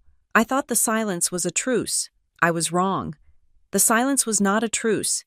It was development time. It began on a Thursday morning in late February. I was sitting in my office, reviewing the code for a new encryption protocol. When my desk phone rang, this was unusual. My cell phone was for personal contacts, but my desk line was reserved for internal company business or high-level external partners. I picked it up. "This is Everly Hayes." "Good morning, Ms. Hayes," a man's voice said. It was smooth, confident, the kind of voice that belongs to someone wearing a $3,000 suit. "This is Marcus Sterling from Sterling Venture Partners in San Francisco." I paused. I knew the firm. They were serious players in the tech investment space. "Hello, Mr. Sterling. How can I help you? I wanted to reach out personally regarding the pitch deck we received last week," he said. "We are quite intrigued by the proprietary security framework you are proposing under the new consultancy. We have been looking for a partner with your specific background at Ventralis to audit a few of our portfolio companies." My fingers froze over my keyboard. "I am sorry," I said, keeping my voice level. "I think there has been a misunderstanding. I have not sent you a pitch deck. I work exclusively for Ventralis Cyberworks. I do not have an independent consultancy." There was a pause on the line. The sound of shuffling papers. "That is strange, Mr. Sterling said, his tone shifting from cordial to confused. "I am looking right at the prospectus for Hayes Harbor Advisory. It lists you as the managing partner and co-founder. It outlines your entire employment history, your security clearances, and claims you are the lead architect for their enterprise solutions." My stomach dropped. It felt as if the floor had dissolved beneath my chair. "Hayes Harbor Advisory," I repeated. "Yes," he said. "The website is quite impressive. It says you are currently accepting clients for Q3. "Mr. Sterling," I said, and I could hear the steel entering my voice. "I need to ask you a favor. Can you give me the URL of that website?" "Of course," he said, sounding wary now. "It is www.hayesharboradvisory.com. I typed it in. I hit enter. The screen loaded, and I felt the blood drain from my face. It was not an amateur blog. It was a sleek, professional corporate landing page. The design was minimalist and expensive navy blue and slate gray. Stock photos of glass skyscrapers and people shaking hands in boardrooms scrolled across the banner. And there, right in the center of the Our Leadership section, was my face. It was a professional headshot I had taken for a Ventralis press release 2 years ago. Underneath it, in bold sans-serif font, it read, "Everly Hayes, Managing Partner, Chief Technology Officer." I scrolled down. My bio was there. Not just a summary, but my actual resume. They had listed my degrees, my certifications, and my specific role in confidential projects I had managed at Ventralis. But it got worse. Next to my face was a photo of my father, Grant. He was wearing a suit I had never seen him wear, looking stern and executive. Grant Hayes, Chief Executive Officer, and below him, Delaney. She looked like a model in a stock photo, smiling radiantly. Delaney Hayes, Director of Client Relations. I scrolled further. There were testimonials. Fake quotes from non-existent CEOs praising the integrity and security solutions provided by the Hayes family. Everly and her team saved our infrastructure, the best in the business. John Doe, CEO of Tech Global. I felt a wave of nausea so strong I had to grip the edge of my desk. This was not just a lie. This was fraud. This was corporate impersonation. They were using my name, my credentials, and my actual employer's reputation to solicit millions of dollars in investment capital. Mr. Sterling, I said, my voice trembling with suppressed rage. That website is a fabrication. I am not associated with that entity. I did not authorize the use of my name or my likeness. I advise you not to engage with them. I see. Mr. Sterling said. His voice was ice cold now. Thank you for the information. Ms. Hayes, we will be flagging this internally. He hung up.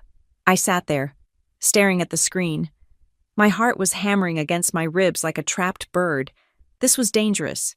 If Ventrellis found out I was seemingly running a side business using their proprietary knowledge, I would be fired.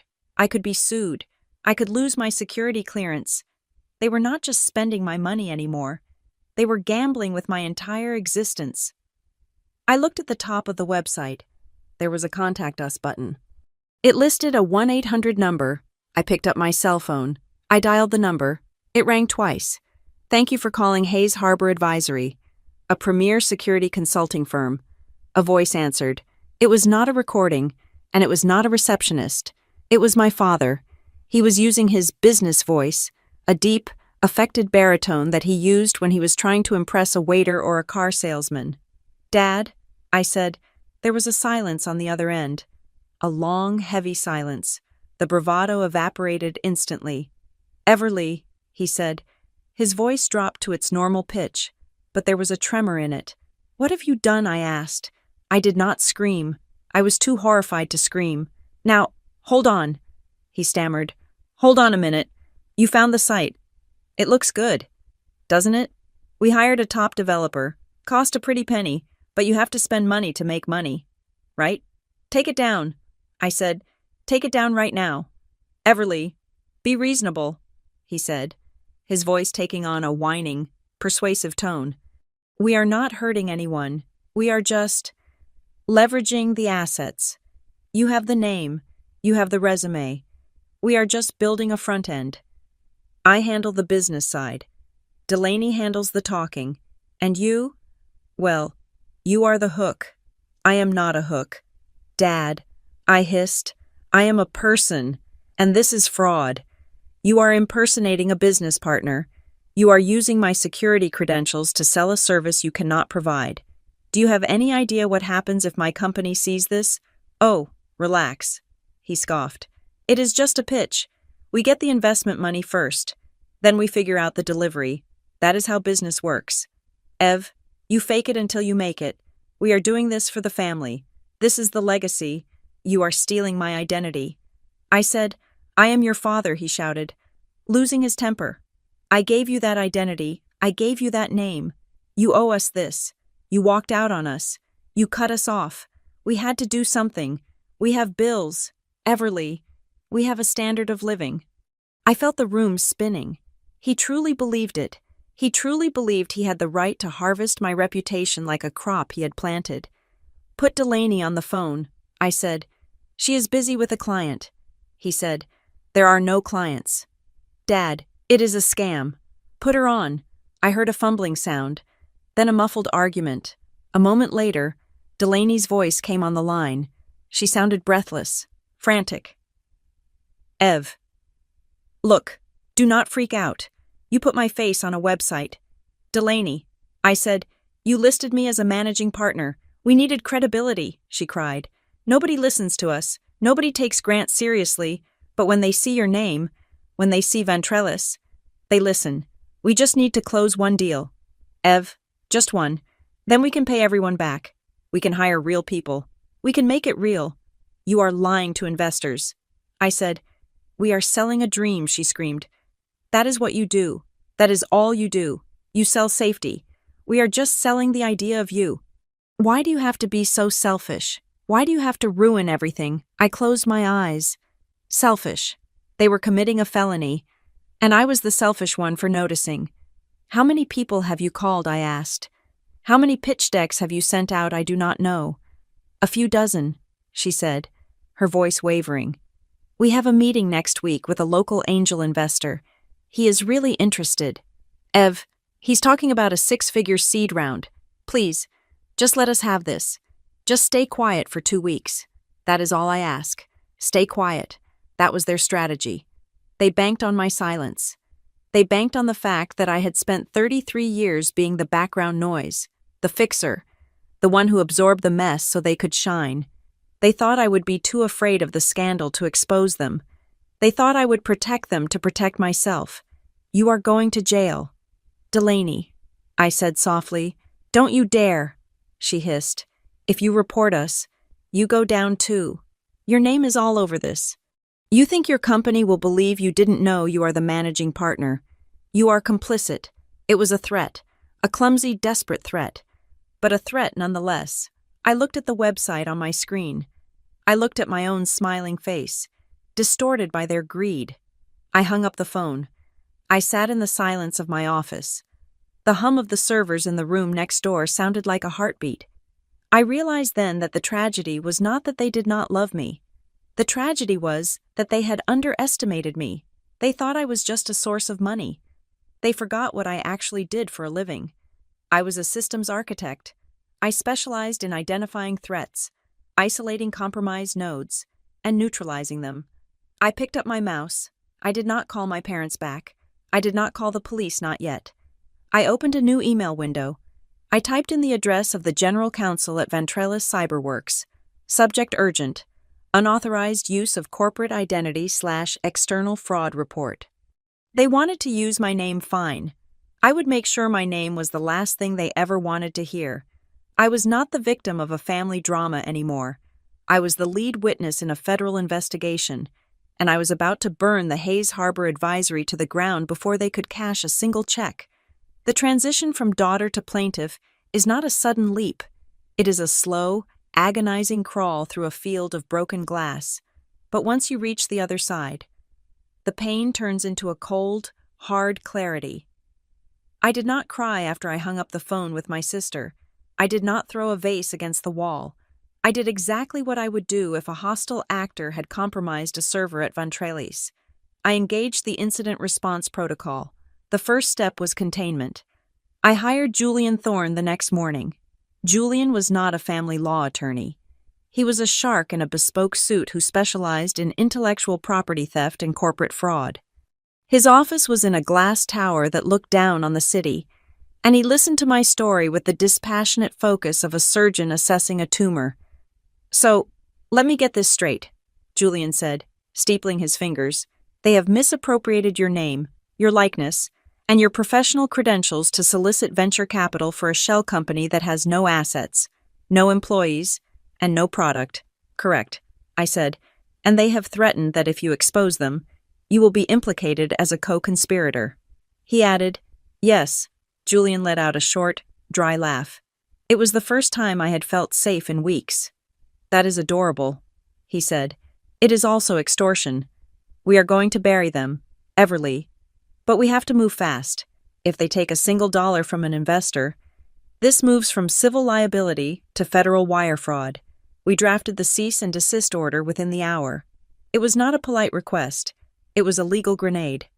It demanded the immediate removal of the website, the destruction of all marketing materials, and a full accounting of any funds already solicited. We sent it via courier to my parents' house in Port Helmsley, requiring a signature upon delivery. I imagined the look on my father's face when he had to sign for his own destruction. Then, I went dark. I treated my own life like a compromised network. I contacted the 3 major credit bureaus and froze my files. I set up fraud alerts that would trigger if anyone so much as sneezed in the direction of my social security number. I changed every password I owned, implementing hardware-based 2-factor authentication keys. I bought a new phone with a new number and ported my old number to a cloud service that automatically recorded all incoming calls. My family had relied on my apathy. They were about to encounter my architecture. The hardest part was the meeting at Ventrellis. Walking into the office of our general counsel, a woman named Reynolds, who had the warmth of a glacier, was terrifying. I was effectively walking in to tell my boss that my face was being used to run a scam. I laid it all out. The website screenshots, the transcripts of the calls, the cease and desist letter. I held nothing back. Ms.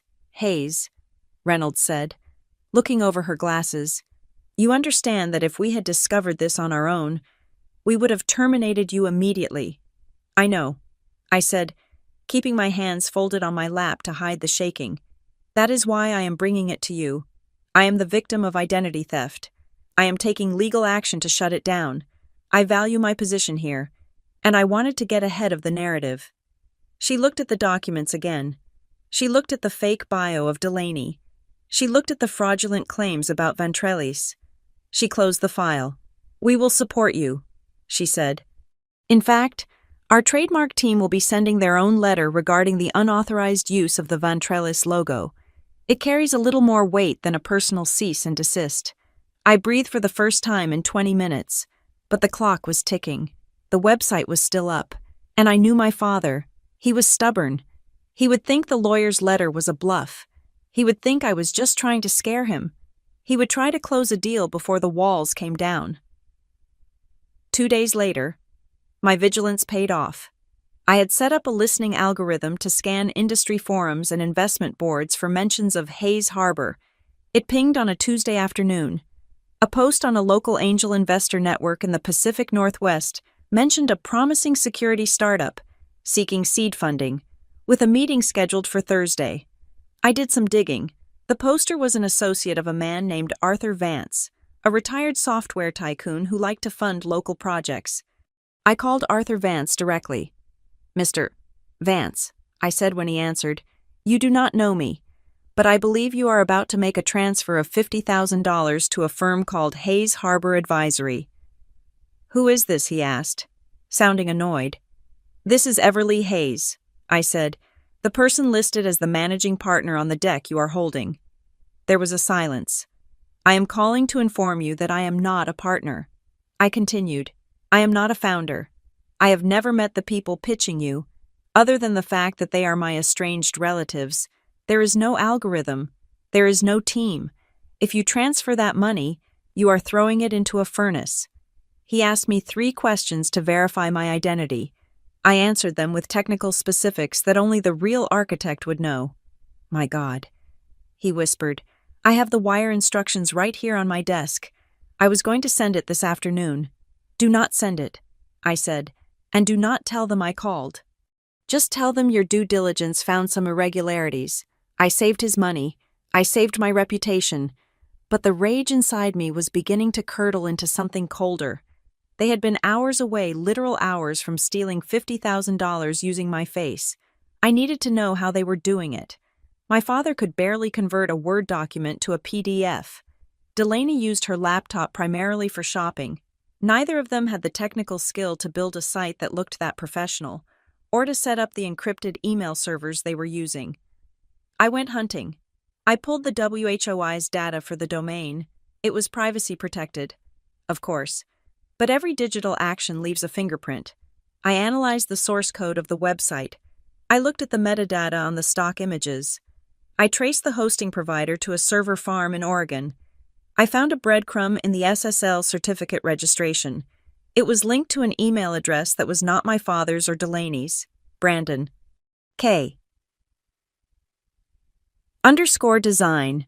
theorygmail.com. I ran the handle. ... It led me to a LinkedIn profile for a guy named Brandon Kyle. ... He was a freelance web designer based in Port Helmsley. ... I scrolled through his connections, and there she was, Delaney Hayes. I dug deeper. I found Brandon's Venmo history, which he had foolishly left public. 3 weeks ago, he had received a payment of $2,000 from Delaney Hayes with the caption, "Website Magic," but it was the next discovery that stopped my heart. In my credit monitoring sweep, I had noticed a soft pull, a credit inquiry that doesn't impact your score from a small lending institution called Quick Capital.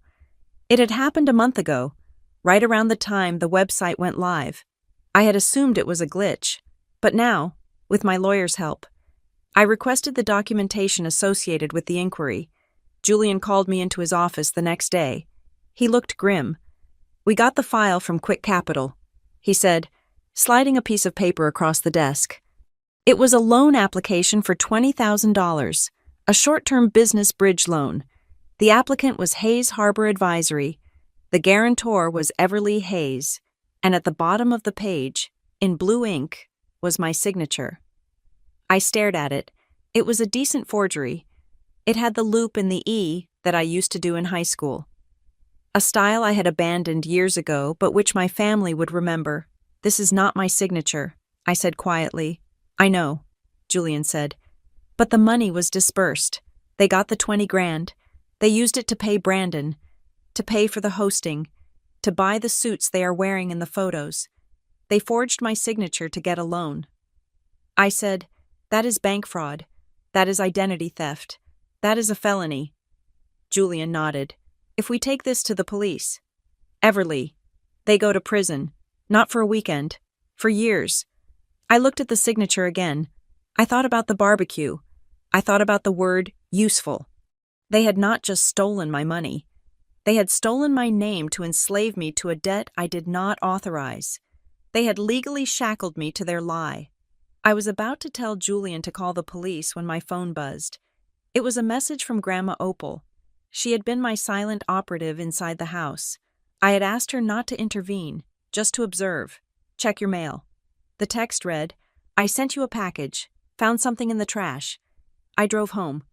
The package was waiting on my doorstep. It was a manila envelope, taped shut with excessive care. Inside was a crumpled piece of paper that had been smoothed out. It was a printout of an email chain between Grant and Brandon, the web designer. "Grant, make sure the bio emphasizes her work at Ventralis. That is the selling point. If anyone asks to speak to her, tell them she is traveling for a secure contract and cannot take calls. We just need the site to look legit enough to get the first round of funding." "Brandon, are you sure she's okay with this? I mean, putting her face on the front page." "Grant, she's fine with it. She is silent partner. She knows her role. Just do it." And clipped to the email was a handwritten note on a sticky pad in Delaney's handwriting, "Note to self. Delete Ev's number from the reference list before sending to investors. Give them my burner number instead." It was categorical proof of intent. They knew I had not consented. They were actively conspiring to block me from the process while using my identity as the bait. I sat at my kitchen island. The evidence spread out before me like an autopsy of my family's morality. I had the forgery. I had the email trail. I had the witness. I could send them to jail today. I could press the button and watch the police cars roll up to the driveway in Port Helmsley. But that was too easy. That was too quick. If I arrested them now, they would play the victim. They would cry to the extended family that I was a vindictive monster who put her own parents in handcuffs over a misunderstanding. They would spin it. They would say they intended to pay the loan back. They would say they were just trying to survive. I did not want them to be victims. I wanted them to be exposed. I called Julian back. "Do not file the police report yet." I said, "Everly," he warned, "you are playing with fire. If they default on that loan, the creditors come after you." "I know," I said, "but I have an idea. I do not just want to stop them. I want to clear the board." "What are you planning?" Julian asked. "They are planning a launch party." I said, "I saw it in the email Opal sent. They are calling it a family comeback event.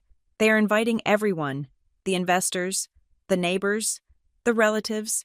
Yes, I'm going to go." I said, "Everly, no, I am going to go." I repeated, "And I'm going to bring the truth with me." I do not want to argue with them in private. Julian, I want the people they are lying to see exactly who they are. I want the investors to see the forgery.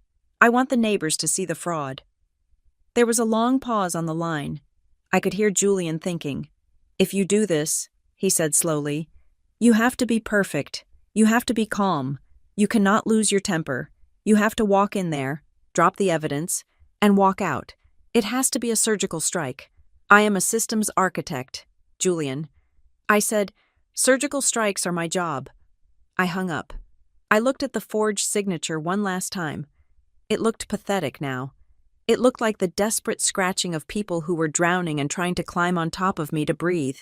They thought I was background noise. They thought I was the static that hummed while they lived their lives in Technicolor. They forgot that I am the one who controls the signal. They forgot that before you can build a new system, you have to purge the corrupted data. I picked up a pen and wrote a date on my calendar, the date of their party. It was not a reunion, it was a court date. And I was the judge, the jury, and the executioner.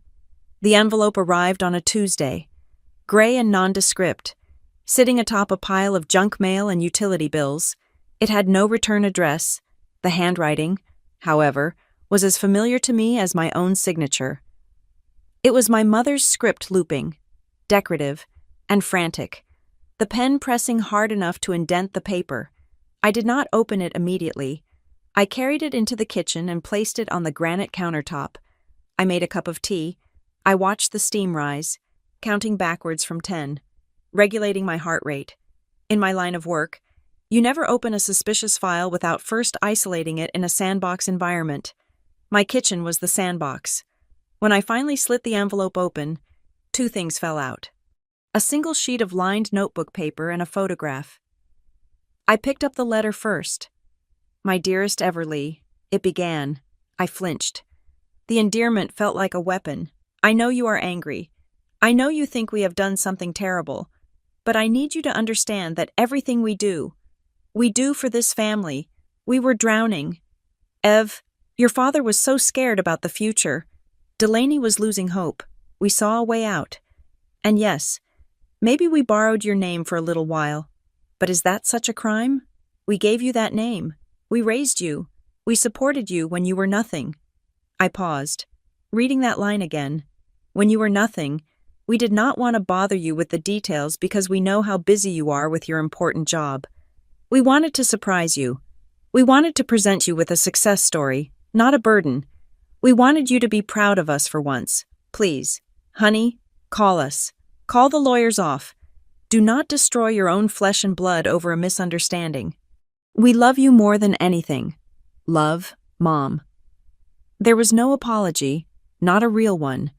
There was no, "I am sorry we forged your signature." There was no, "I am sorry we stole your identity." There was only justification.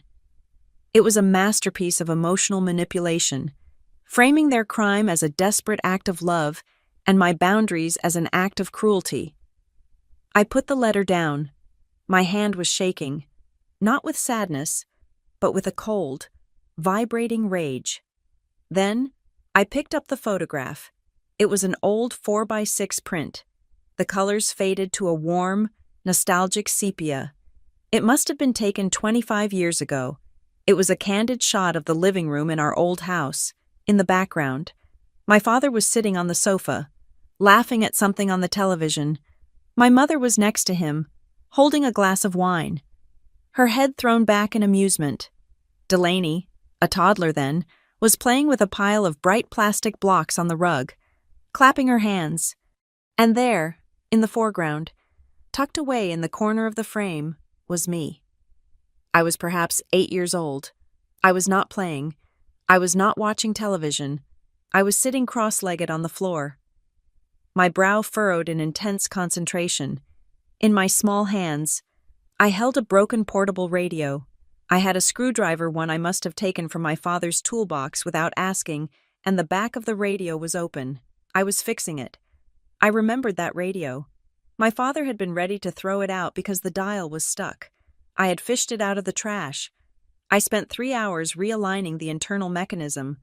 When I finally got it to work, when static turned into music, I ran to show them. My father had just taken it from my hands, nodded absently, and put it back on the shelf. He never asked how I did it. He just accepted that it worked. I looked at the photo. The contrast was brutal. They were the consumers of joy. I was the maintenance crew. For 33 years, I had thought I was excluded because I was boring. I thought I was ignored because I lacked Delaney's sparkle. I was wrong. I wasn't excluded. I was employed. I was the mechanic. I was the fixer. I was the one who kept the lights on, the Wi-Fi running, and the silence comfortable so they could perform their lives. And now that I had money, they had simply promoted me. I was no longer just the mechanic. I was the bank. I was the venture capital. I was the raw material they were mining to build their facade. They did not want me in the picture. They wanted me behind the camera. Or better yet, paying for the film. My phone rang. It was Opal. I picked it up on the first ring. Did you get the mail? She asked. No greeting? No preamble? I got it. I said. My voice was thick. Your mother called me yesterday. Opal said. She was crying. She told me you had gone crazy. She said you were threatening to put your father in prison over a paperwork error. A paperwork error, I repeated. They forged my signature on a loan application. Grandma, they stole $20,000 in my name. I know, Opal said. Her voice was steel. I know exactly what they are, and it is time you knew something too. I sat down on the kitchen stool, still holding the photo of my 8-year-old self. What do you mean, 10 years ago? Opal said. When you were graduating from college, I went to see a lawyer. I wanted to update my will. I have some assets. Everly, not millions, but enough. I own the land the Coastal Club sits on. I have a portfolio. I did not know that. I said, nobody does. She said, I keep my mouth shut. But I wanted to set up a trust for you. I wanted to give you a nest egg so you could start your life without debt. I called a family meeting with your parents to discuss it. I waited. The silence on the line was heavy. Marla lost her mind. Opal continued. She told me that giving you money was a waste. She said you were the smart one, the independent one, that you would always land on your feet. She said Delaney was the one who needed help. She said Delaney was fragile, creative, that the world would eat her alive if she didn't have a cushion. I closed my eyes. Of course, Marla strongly suggested that I switch the beneficiary. Opal said, she wanted me to put the bulk of the estate in a trust for Delaney. With your parents as the trustees until she turned 30, she said you would not even mind. She said you would want it that way. I felt a bitter laugh bubble up in my throat. They had been rewriting my consent for a decade. So you changed it, I asked. Opal made a sound that was half laugh, half snort. I told them I did. I told them they were right. I told them I would draft the papers exactly as they wanted. I froze. So Delaney gets everything? No, Opal said. I lied to them. Everly. I wanted to see what they would do if they thought the safety net was secured. I wanted to see if they would treat you better if they thought you were disinherited. And they treated you like furniture, she said violently. They treated you like a spare part. So the trust is in your name. Opal said, it always has been. But there is a clause I added 5 years ago, when I started noticing how Grant was looking at your career. What clause? I asked. I called it the Parasite Protocol. Opal said, my lawyer thought the name was too aggressive. But I insisted. The trust is dormant. Everly. But it has a trigger condition. If any member of the Hayes family is found to have committed financial fraud, identity theft, or extortion against the primary beneficiary, that is you, the entire estate is immediately locked. Your parents get nothing. Delaney gets nothing. The funds are diverted to a charity of your choice, and you are granted sole executorship of the remaining assets to cover your legal fees. I stared at the phone. My grandmother, the octogenarian who claimed to hate technology, had programmed a dead man's switch into her will. You knew, I whispered. You knew they would do this. I hoped they wouldn't. Opal said softly. I hoped I was just a cynical old woman. But I saw the way Marla looked at you when you got your first promotion. She didn't look proud. She looked hungry. I built the wall. Everly. I just waited for them to run into it. And they just did. I said, they did. She agreed. The loan they took out. The one with your forged signature. That is the trigger. As soon as you prove that fraud, the trust activates. They lose everything, not just your money, but the inheritance they have been banking on for 20 years. I felt a rush of affection for her so strong it made my chest ache. She had been protecting me from the shadows. She had been the only one watching the mechanic in the corner while everyone else watched the television. Thank you, Grandma. I said, don't thank me yet, she said. The war is not over. Delaney is mobilizing. Have you seen her social media today? No. I said, I have been avoiding it. Look at it, she said, and then call your lawyer. We hung up. I opened my laptop. I logged into a burner account I used for monitoring. I navigated to Delaney's Instagram page. She had posted a photo an hour ago. It was a black and white selfie, looking teary-eyed and brave, staring out a window. The caption read, "It is crazy how money changes people. You think you know someone, you think you share the same values, the same blood, but then they get a little bit of success, and suddenly you are not good enough for them. They cut you off. They threaten you." It breaks my heart to realize that some people care more about their bank balance than their own family, trying to stay positive and build my own path, even when the people who are supposed to support you turn into your biggest enemies. Family trauma, toxic, success. Moving on. The comments were already flooding in. "Oh my God, is this about your sister? Stay strong. Babe, you do not need that negativity. Success reveals true colors. Karma will get her. We are here for you." Delaney. She was doing it. She was rewriting the narrative. She was painting herself as the victim of a greedy, heartless sister who had abandoned the family. She was preparing the ground. When the news of the lawsuit broke, when the website was taken down, she would spin it as me trying to sabotage her out of spite. She was weaponizing the public's sympathy. She was banking on the fact that the world loves a crying pretty girl more than it loves a quiet, successful woman. I read the comments. I read the lies. In the past, this would have destroyed me. I would have called her, begging her to take it down. I would have apologized for whatever imagined slight I had committed, just to stop the public humiliation. But I looked at the photo of the little girl with the screwdriver. That little girl had fixed the radio. She had taken a broken signal and made it clear. I was not going to beg. I was not going to argue in the comments section. I printed a screenshot of the post. I printed the comments. I took the handwritten letter from my mother. I took the sepia photograph. I walked over to a metal fireproof box I kept on my bookshelf. I unlocked it. Inside were the cease and desist letter, the loan documents from Quick Capital, the email transcripts Opal had sent me, and the recording of the phone call with Arthur Vance. I placed the new items inside. I was not keeping them for sentimental reasons. I was not keeping them to cry over on rainy nights. I was building a repository.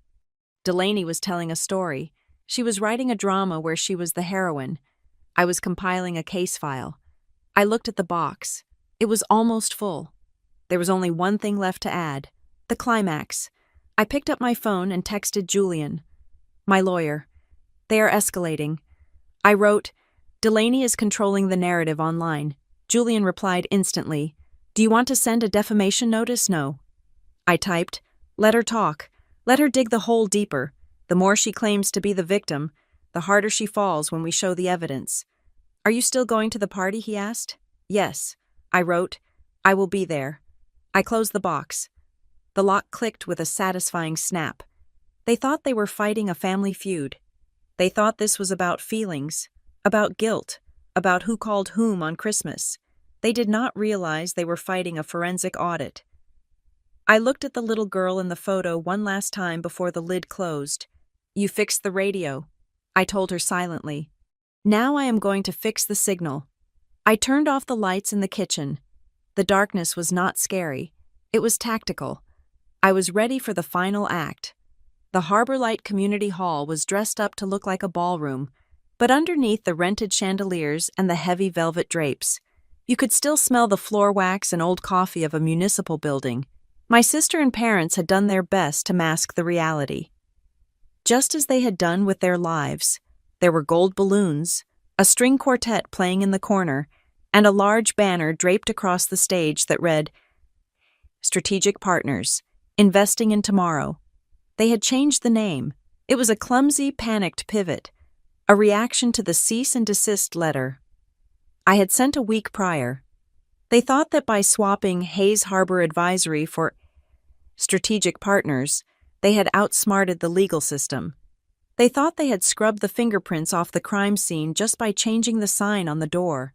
I stood at the back of the room, hidden in the shadows of the entryway. To my left stood Julian Thorne, my lawyer, looking sharp and terrifying in his charcoal suit. To my right stood Grandma Opal, leaning on her cane, her posture as rigid as a steel beam. We watched the performance. Grant was on stage, holding a microphone. He was wearing a tuxedo that was slightly too tight across the chest, sweating under the spotlights. He was in his element. Or at least, the element he pretended to inhabit. He was selling. "We are so glad you could all join us for this launch," Grant boomed, his voice echoing slightly. "This family has always believed in resilience. We believe in building legacy, and with the proprietary technology developed by our founding team, we are ready to offer you a level of security that is unprecedented in the market." He gestured to the side of the stage. Delaney walked out. She was wearing a shimmering silver gown, looking every inch the tech heiress she was pretending to be. She smiled, waved, and took the microphone. "My sister, Everly, could not be here tonight." She lied effortlessly. Her voice was smooth, practiced. "She is currently in Tokyo securing a major contract for our firm, but she sends her love, and she wants you to know that your investments are in the safest hands possible." The crowd applauded. I saw neighbors I had known since childhood. I saw local business owners. I saw a few unfamiliar faces in expensive suits, the angel investors they were trying to hook. I felt Julian touch my elbow. "It is time," he said softly. I did not storm the aisle. I did not scream. I walked forward with the steady, rhythmic pace of a metronome. The click of my heels on the hardwood floor cut through the applause. Julian and Opal flanked me, a phalanx of truth marching into a castle made of clouds. Grant saw me first. The smile slid off his face like wet paint. He lowered the microphone, his mouth opening and closing without sound. Delaney turned, following his gaze. When she saw me, she took a literal step back, nearly tripping over the hem of her gown. The room sensed the shift in energy. The applause died down, replaced by a confused murmuring. The string quartet stopped playing. "Everly Grant," said. His voice was audible over the speakers. A breathless, panicked squeak. "You made it back. From Tokyo." He was trying to improvise. He was trying to weave my presence into his lie. I walked up the stairs to the stage. I did not take the microphone from him. I stood in front of it, looking out at the room. I looked at the investors in the front row. I looked at the neighbors. "I have never been to Tokyo." I said, my voice projected clearly, calm and cold. Grant laughed nervously. He reached for my arm. "Oh, honey, you are jet-lagged. Let's go backstage and get you some water." I pulled my arm away. I turned to Julian. Julian stepped forward. He placed a leather briefcase on the podium. The sound of the latches clicking open was loud in the silent room. He pulled out a stack of documents, thick and bound with legal clips. "Ladies and gentlemen," Julian said. His voice was a rich baritone that commanded absolute attention. "My name is Julian Thorne. I am the legal representative for Ms. Everly Hayes. I am here to serve a formal notice of fraud against the entity known as H Strategic Partners, formerly Hayes Harbor Advisory." A gasp went through the room. Grant lunged forward. "You cannot do this. This is a private event. Security." "There is no security." "Dad," I said, "just like there is no company." Delaney rushed to the front of the stage. Her face flushed. "She is lying. She is jealous. She is trying to ruin us because we cut her out of the deal." Julian ignored her. He held up a document. "We have evidence here of identity theft, trademark infringement, and bank fraud," he announced. Turning to the investors, "This document is a loan application submitted to Quick Capital for $20,000. It bears a signature purporting to be that of Everly Hayes. Forensic handwriting analysis has confirmed this signature is a forgery." He held up another paper. "This is an email transcript from Mr. Grant Hayes instructing a web developer to use my client's professional credentials without her consent to solicit funds." He looked directly at the angel investors in the front row.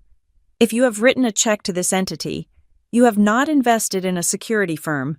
You have donated to a personal expense fund for 2 individuals who are currently unemployed."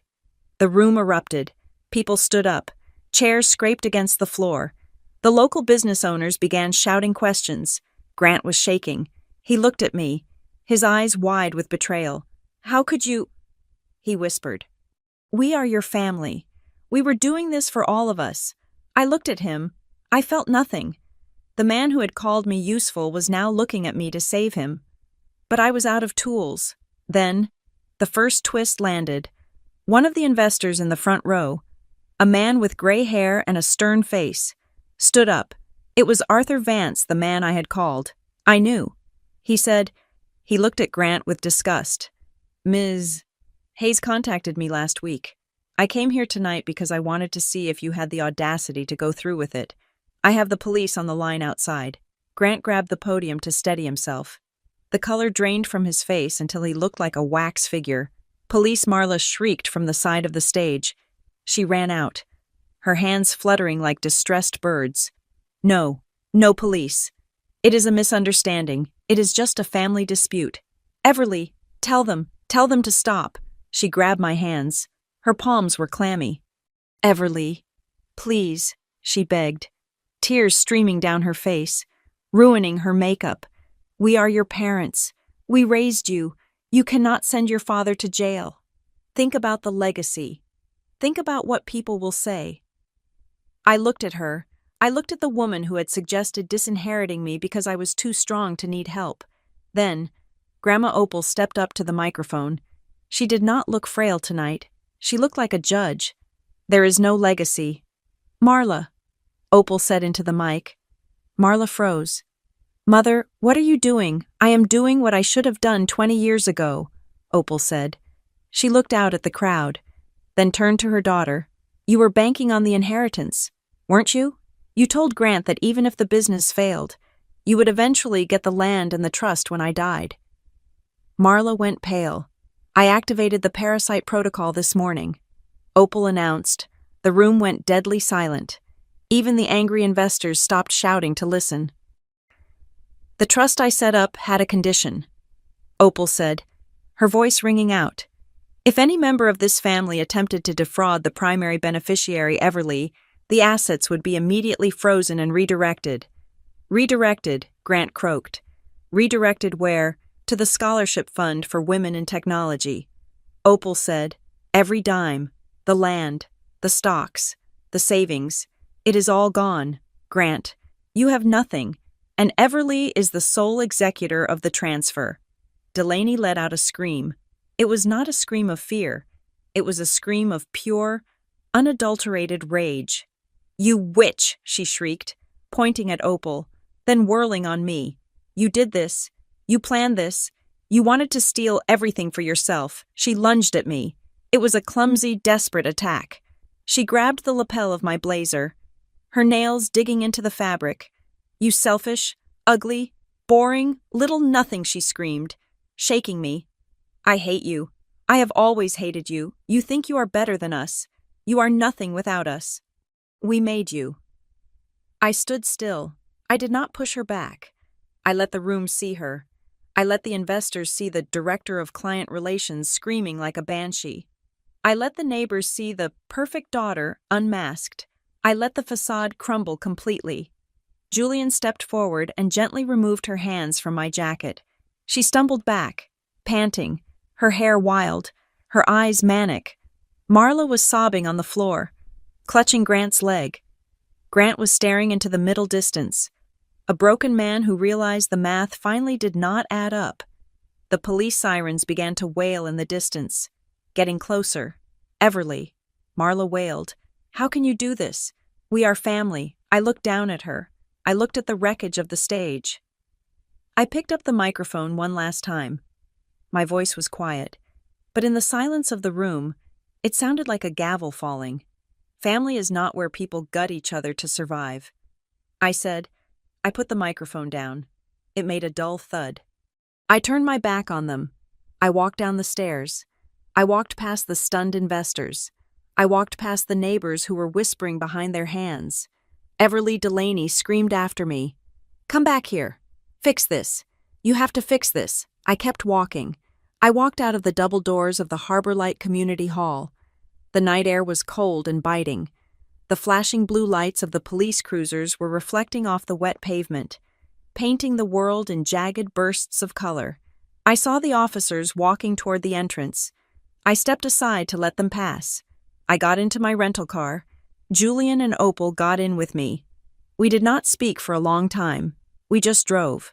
We drove away from the noise, away from the sirens, away from the collapsing star that was the Hayes family. I dropped Opal off at her cottage. She squeezed my hand before she got out. "You did good," she said. "You stood tall. Thank you." "Opal," I said. I drove to the airport. I caught the red-eye back to Seattle. When I landed, the sun was just beginning to rise over the mountains. The city was gray and silver, washed clean by the rain. I took a cab to my townhouse. I walked inside. It was quiet, but for the first time, the silence did not feel empty. It did not feel like a void waiting to be filled by their demands. It felt like space. It felt like room to breathe. My phone buzzed. I pulled it out of my pocket. It was a text from Opal. "Con kom con la ting on nen nua. You are no longer background noise." I walked to the window. I looked out at the Puget Sound, at the ferries cutting through the dark water, creating wakes that spread out and eventually disappeared. I took a deep breath. I filled my lungs with the cold, damp air of my own life. I was not a daughter. I was not a sister. I was not a fixer. I was Everly. And for the first time, that was enough. Thank you so much for listening to Everly's story. It was a journey of finding a voice in the silence, and I hope it resonated with you. I would love to know where you are tuning in from. Are you listening on your commute, at the gym, or maybe relaxing at home? Please leave a comment below and let's chat. And if you enjoyed this story, please make sure to subscribe to the Lily Revenge Stories channel. Hit that like button and smash the hype button so this video can reach more people who need to hear that it is okay to walk away from toxic family. See you in the next story.